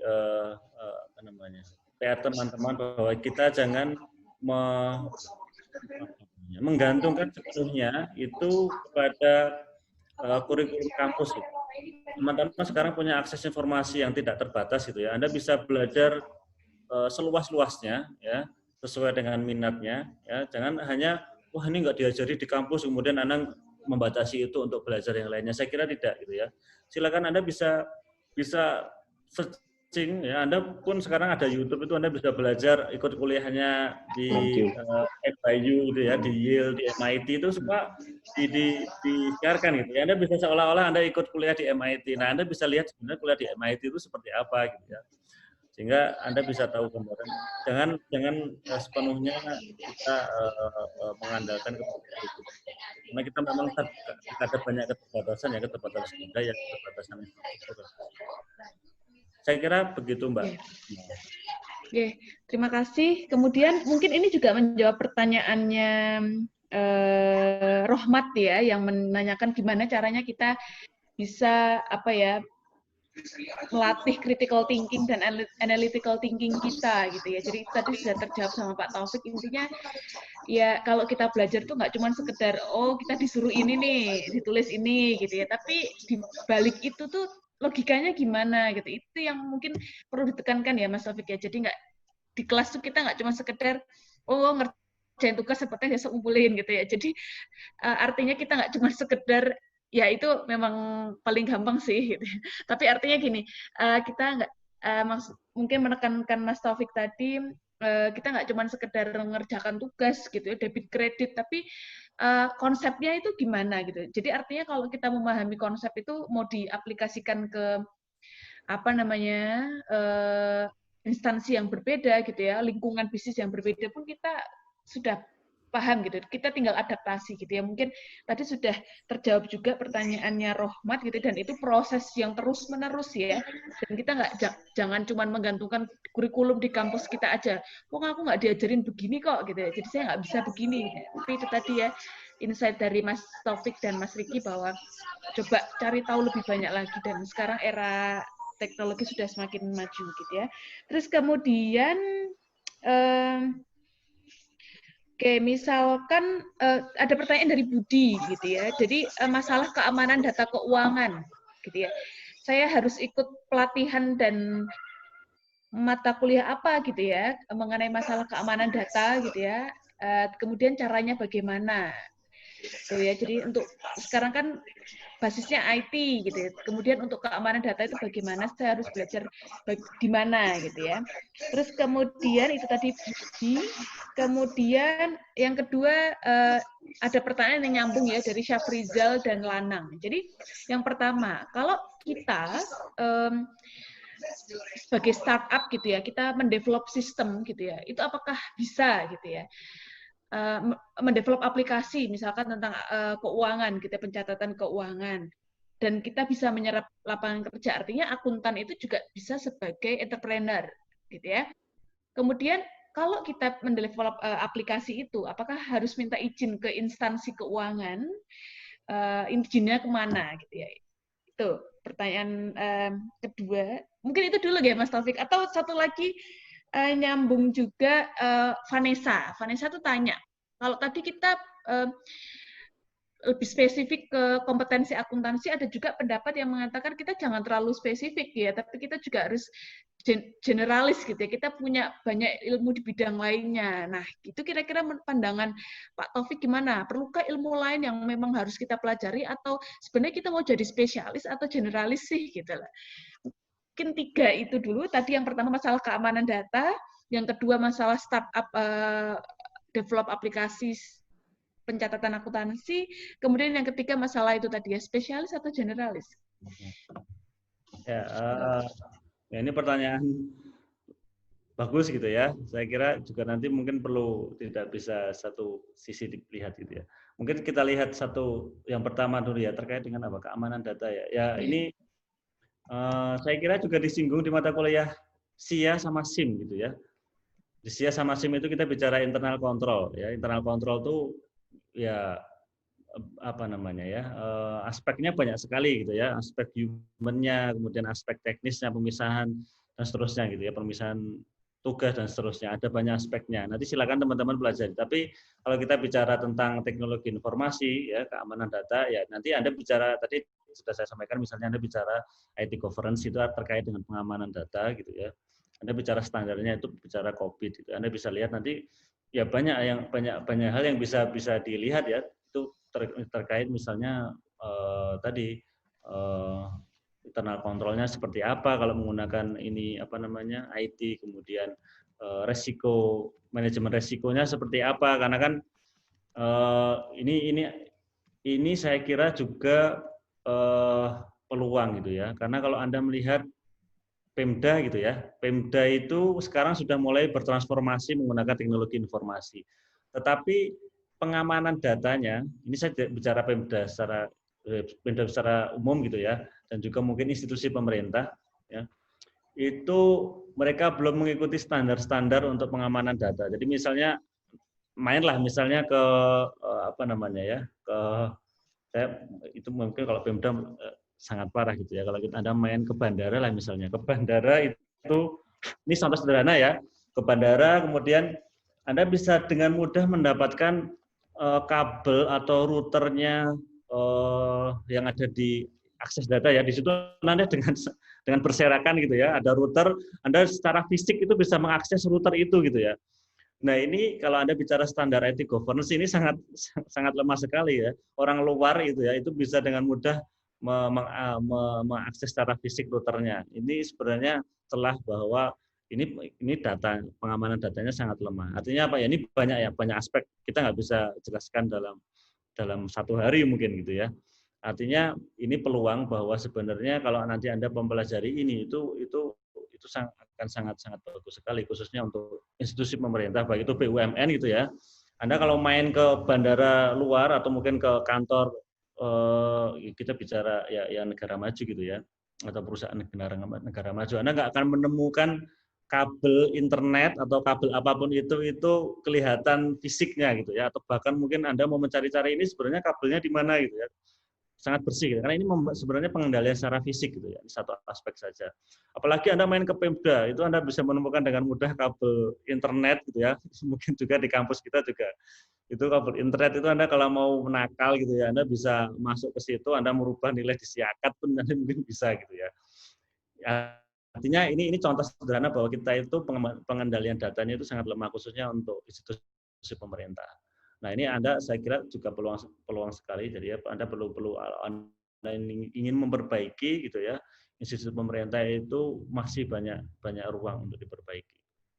Nah ini belajarnya seperti apa ya? Ini belajar paling dasar yang perlu Anda pelajari itu adalah Anda baca standarnya COVID, itu apa saja sih perlindungan datanya. Kemudian apa tadi yang kedua saya lupa, apa Mbak tadi ya? Yang kedua masalah startup tadi ya, aplikasi, mengembangkan aplikasi. Saya kira Ya, kalau izin saya kira enggak ya. Kalau Anda mau mengembangkan, saya kira boleh saja. Sekarang banyak juga perusahaan-perusahaan yang mengembangkan. Bahkan sekarang kan eranya era cloud gitu ya. Anda mencatat itu sekarang sudah tidak pakai aplikasi yang mungkin desktop based gitu ya. Anda bisa langsung pakai web. Anda bisa langsung catat transaksi lewat HP web based gitu ya, dimanapun Anda berada selama ada akses internet. Ya. Dan saya kira ini juga ini pun juga bisa peluang kalau Anda mau mengembangkan sekarang desa ya. Desa itu sekarang dananya dapat 1 M ya, Mas Riki ya. Nah, ini saya nggak yakin setiap desa di Indonesia itu punya akuntan atau punya sistem atau punya mekanisme untuk melakukan proses pencatatan atau pelaporan akuntansi, kemudian akuntabilitas. Nah, ini Anda kalau bisa mengembangkan sistem ini pun ya, yang Anda misalnya mau nggak usah seluruh Indonesia lah, Anda mungkin bikin gitu ya, ngobrol main ke orang-orang IT gitu ya, orang IT dia punya kemampuan skill IT-nya, Anda punya kemampuan skill akuntansinya, Anda kolaborasi gitu ya, bikin sistem sederhana untuk pembukuan BUMDes gitu ya, sederhana itu saya kira ya, transaksinya pun mungkin juga tidak macam-macam gitu ya, dan sangat sederhana. Saya kira ini juga peluang Anda bisa bikin sistem akuntansi sederhana, kemudian Anda jual gitu ya. Mungkin untuk desa Anda sendiri, kemudian Anda bisa luaskan ke kabupaten, kemudian kalau satu provinsi saya kira sangat sekali Anda bisa pegang 5 kabupaten itu aja Anda udah kaya itu ya. Dan itu saya kira nggak akan terputus selama Anda punya maintenance itu, saya kira itu akan peluang besar sekali gitu ya. Nah, ini Anda perlu melihat fenomena atau perkembangan yang ada di lingkungan sekitar kita, itu akan sedikit peluang kalau Anda bisa tangkap gitu ya. Saya kira seperti itu. Makanya main gitu ya. Main itu artinya ya main cari teman tidak hanya temannya, tidak hanya orang-orang akuntansi, mainlah ke fakultas MIPA gitu ya, mainlah ke hukum, teknik ya, atau ke hukum gitu ya. Karena nanti Anda kalau mau kolaborasi, mungkin Anda butuh orang IT, Anda butuh orang hukum gitu ya, nanti untuk ngurus hakinya. Nanti kalau mau kontrak juga Anda perlu orang hukum. Nah, berkolaborasi ini juga bagian dari pengembangan skill. Gitu. Kemudian apa tadi? Oh ya, yang ini pertanyaan saya kira juga sangat susah untuk dijawab gitu ya. Ini ada dua aspek, dua sisi mata uang, generalis atau spesialis gitu ya.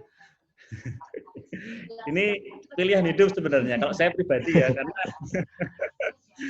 kalau saya itu lebih kepada spesial. Orang mungkin punya pertimbangan yang lain ya, Mas Diki pun mungkin punya pertimbangan.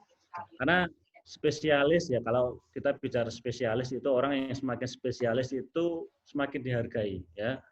Pengacara kalau Anda pengacara umum pun ya saingannya banyak. Tapi kalau Anda pengacara yang khusus, misalnya pengacara khusus pilot, nah itu ketika sekarang ini banyak nih perusahaan pilot gitu ya. Hotman Paris itu sekarang kerjaannya banyak itu karena perusahaan pilot gitu ya. Bahkan dealer asli motor itu yang di Klaten ini di daerah sekarang pilot gitu. Nah, pengacara kemudian kurator ya, pekerjaan sifatnya sangat spesifik ini biasanya rate ya, kita bicara rate atau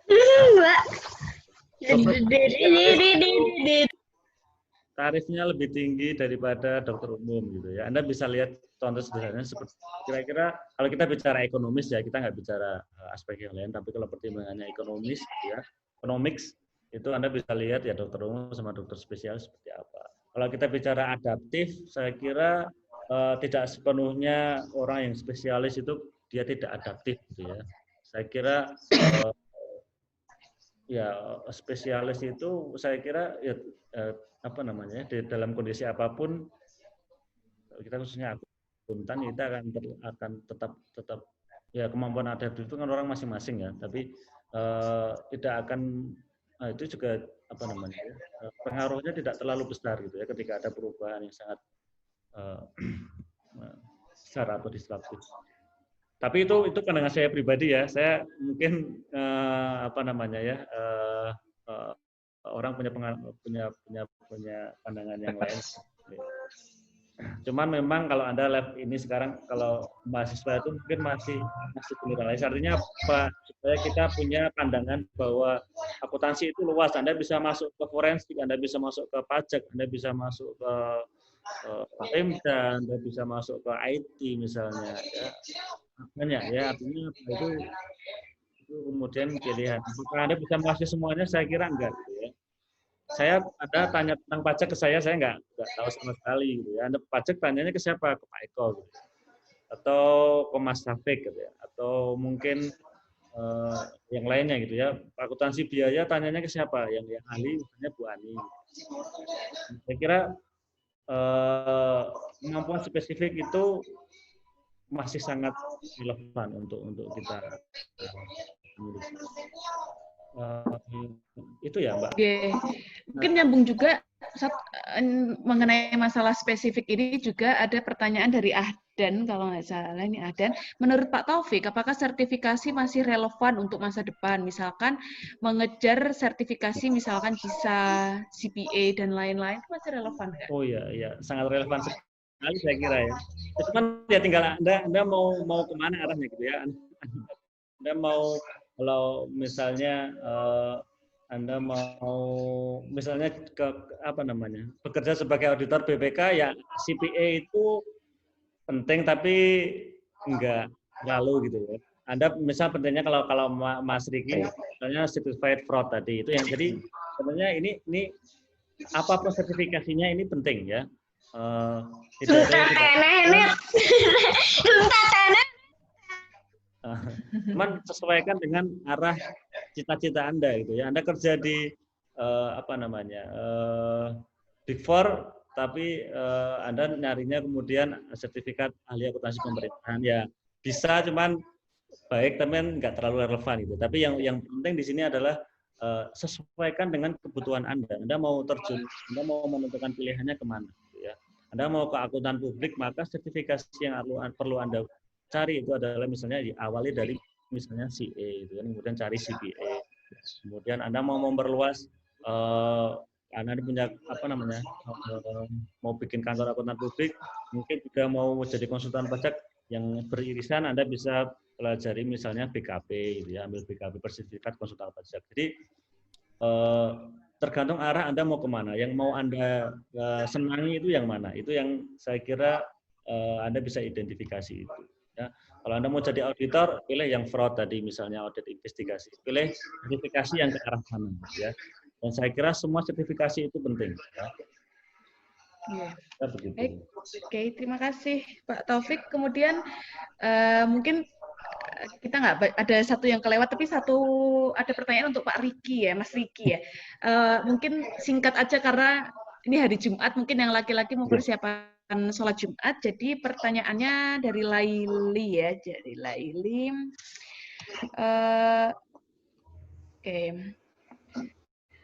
Jadi penjelasan Pak Riki tadi, Pak Riki menjelaskan tentang akuntan di Pemda. Mungkin bisa dijelaskan Pak, biar teman-teman tertarik untuk bergabung di keakuntan pemerintahan seperti itu, karena kan dirasa saat ini profesi akuntan di sektor publik masih kurang gitu. Dan juga ternyata real di lapangan nggak hanya orang akuntansi yang ada di akuntan Pemda gitu. Nah itu, dan mungkin juga pandangan teman-teman di mahasiswa saat ini kalau Pemda tuh wah kayaknya kurang asik ya gitu ya, kurang gaul apa gimana gitu. Nah itu mungkin bisa sebagai auditornya mungkin Mas Riki bisa memberi gambaran singkat saja ya. Ya, siap Mbak Putri. Ya, jadi gambaran umum akuntan pemerintahan di Indonesia itu sebenarnya rasionya sangat kecil ya. Jadi kalau dibandingkan kebutuhan auditor pemerintahan, misalkan satu Pemda butuh minimal 10 orang, paling yang ready benar-benar akuntan tuh hanya 2, 1 atau 2. Itu pun sudah level pejabat strukturalnya biasanya, making decision.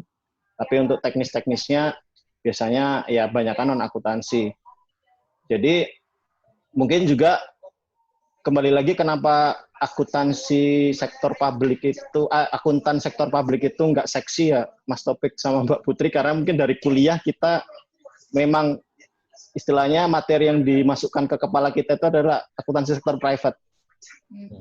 Boleh saya tanya untuk tahun sekarang akuntansi sektor publik itu berapa SKS? Hanya 3. Ada akuntansi pemerintahan ternyata, jadi ada akuntansi sektor publik dan pemerintahan. Jadi itu berapa SKS? 3, 6. Nah, itu kan menurut saya sih masih kurang ya Mbak. Jadi apalagi kalau mungkin zaman dulu saya masih kuliah sama Pak Jaka ya, waktu itu akuntansi sektor publik itu isi bukunya itu hanya teori aja Mbak. Nggak ada kasus, praktek, dan sebagainya. Nah, mungkin untuk menggugah teman-teman mahasiswa ini biar tertarik jadi akuntan sektor publik, mungkin ya perlu diundang dosen tamu dari teman-teman yang sudah bekerja atau sedang bekerja di sektor publik, misalkan di kementerian, di pemerintah daerah ataupun di BPK boleh. Di BPK itu banyak banget alumni kita, Mbak. Mungkin Mas Topik aja kenal, ada Ajeng aja di BPK, Mbak. Sekarang gitu. Jadi banyak yang istilahnya banyak yang sudah tertarik untuk menjadi akuntan pemerintahan sekarang, karena akuntan pemerintahan sekarang itu ya kalau buat saya pribadi saya cukup ya, maksudnya reward yang dikasihkan pemerintah kepada akuntan di sektor publik itu menurut saya sudah sangat cukup, karena kita juga kalau di pemerintahan ada jabatan fungsional auditor juga untuk memeriksa. Terus kalau di tenaga akuntan juga ada jabatan fungsional akuntan di pemerintahan, yang menyusun laporan keuangan itu juga ada. Jadi jabatan fungsional itu ada tunjangan khususnya. Jadi saya rasa tetap lebih menggiurkan, apalagi kita jadi PNS kan. Berarti kalau jadi akuntan sektor pemerintahan kita jadi PNS, pensiun insya Allah asal negara nggak bangkrut aja, insya Allah terjamin. Nah itu. Jadi balik lagi seperti yang disampaikan Mas Topik tadi, memang balik lagi ke passion ya. Jadi monggo silakan. Saya coba nambahin sedikit terkait skill. Mungkin dari sekarang teman-teman itu coba belajar literasi yang lain, literasi hukum, literasi komunikasi, literasi sipil, teknik ataupun kesehatan, itu juga perlu. Paling nggak basicnya aja. Karena nanti kalau teman-teman masuk ke akuntansi sebagai akuntan perusahaan pun, dalam menyusun laporan keuangan, di CALK itu juga banyak-banyak kejadian yang harus diungkapkan loh. Terkait misalkan kontingensi, itu kan kaitannya sama hukum juga. Kontrak-kontrak atau pekerjaan yang tidak selesai, misalkan teman-teman masuk di sektor private yang konstruksi, itu kan masih ada istilahnya, masih ada ongoing project, itu juga kan bagaimana perlakuan akuntansinya harus juga diungkapkan, kan juga teman-teman harus paham bagaimana menilai persentase pekerjaannya itu harus cut-off-nya seberapa, nilai yang dibayarkan harus disajikan itu seperti apa. Nah itu perlu memang.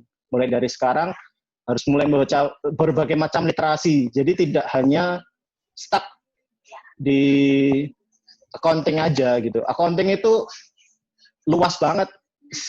Sejauh ini sampai sekarang saya mencoba untuk menerapkan ilmu saya dan sebagainya.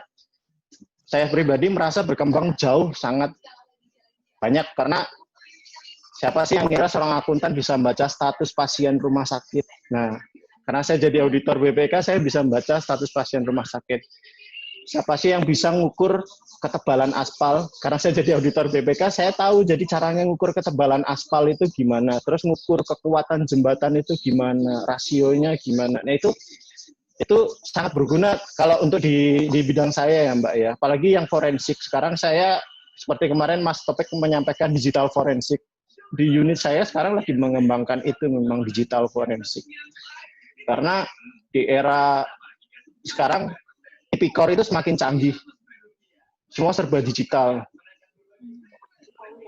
Pernah saya pengalaman menemukan suatu perintah untuk mengambil uang, bentuknya email, tapi formatnya di JPEG, padahal itu sebenarnya Word. Misalnya nama saya Ricky.jpg. Pas kita buka, kok nggak bisa. Terus saya coba, ya mungkin, ya itu tadi seperti Mas Topik, karena pengalaman, analitisnya berkembang, oh ini kayaknya file, kita coba ubah menjadi docx. Ternyata benar, di situ ada perintah-perintah. Nah, seperti itu. Jadi, fraud itu sudah sangat berkembang sekarang ini. Jadi memang kita yang harus dituntut untuk mengembangkan skill kita. Nah, balik lagi ke passion teman-teman masing-masing. Silakan preferensinya mau seperti apa, mau passionnya seperti apa, nanti bisa di ini. Nah, kebetulan kan saya ini pengennya memang ikut webinar ini adalah untuk membuka link ke jaringan alumni. Jadi teman-teman yang masih kuliah bisa mendapat pengalaman dari alumni-alumni yang bekerja di bidang lain gitu. Jadi teman-teman mahasiswa jadi punya kekayaan profesi apa yang nanti teman-teman inginkan di kedepannya.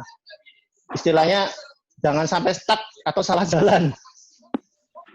Karena kalau udah salah jalan, umur udah berjalan, udah nggak bisa ngapa-ngapain nanti, nyesel biasanya. Nah kayak gitu.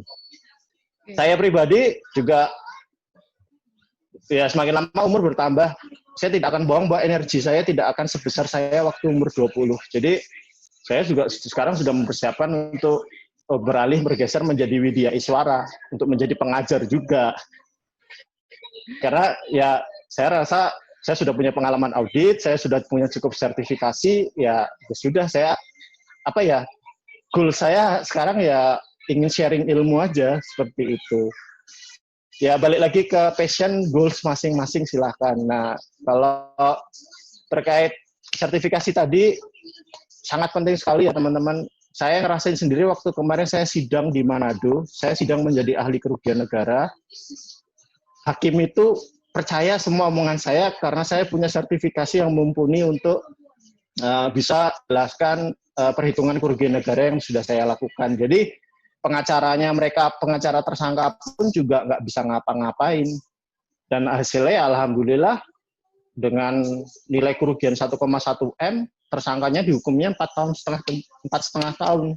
Biasanya di Manado itu hukumannya hanya setahun, 8 bulan. Nah ini bisa tembus sampai 4,5 tahun.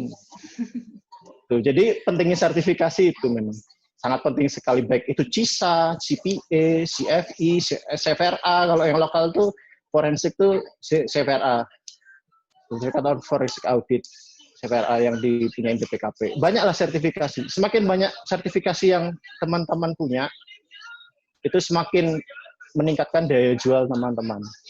Kayak sertifikasi saya ini, kalau saya keluar dari BPK, ya bagi gambaran, ada yang berani gaji 50 juta per bulan. Seperti itu, dengan sertifikasi saya. 50 juta itu nggak kecil, itu besar sekali. Itu untuk level nasional. Belum nanti kalau teman-teman punya skill basic bahasa Inggris yang bagus, komunikasi atau beberapa bahasa yang lain, bisa kerja di luar negeri. CFA di Singapura itu bisa digaji 75 juta sebulan. Gambarnya seperti itu. Jadi semakin banyak sertifikasi yang teman-teman punya, itu semakin menunjukkan keahlian teman-teman. Jadi saya rasa itu juga perlu sekali. Mungkin itu Mbak Putri. Dari saya, terima kasih. Terima kasih Mas Riki. Tadi ya pengalaman-pengalaman masukannya untuk menambahi Pak Taufik ya terkait dengan sertifikasi, kemudian kemampuan ya itu tadi nggih.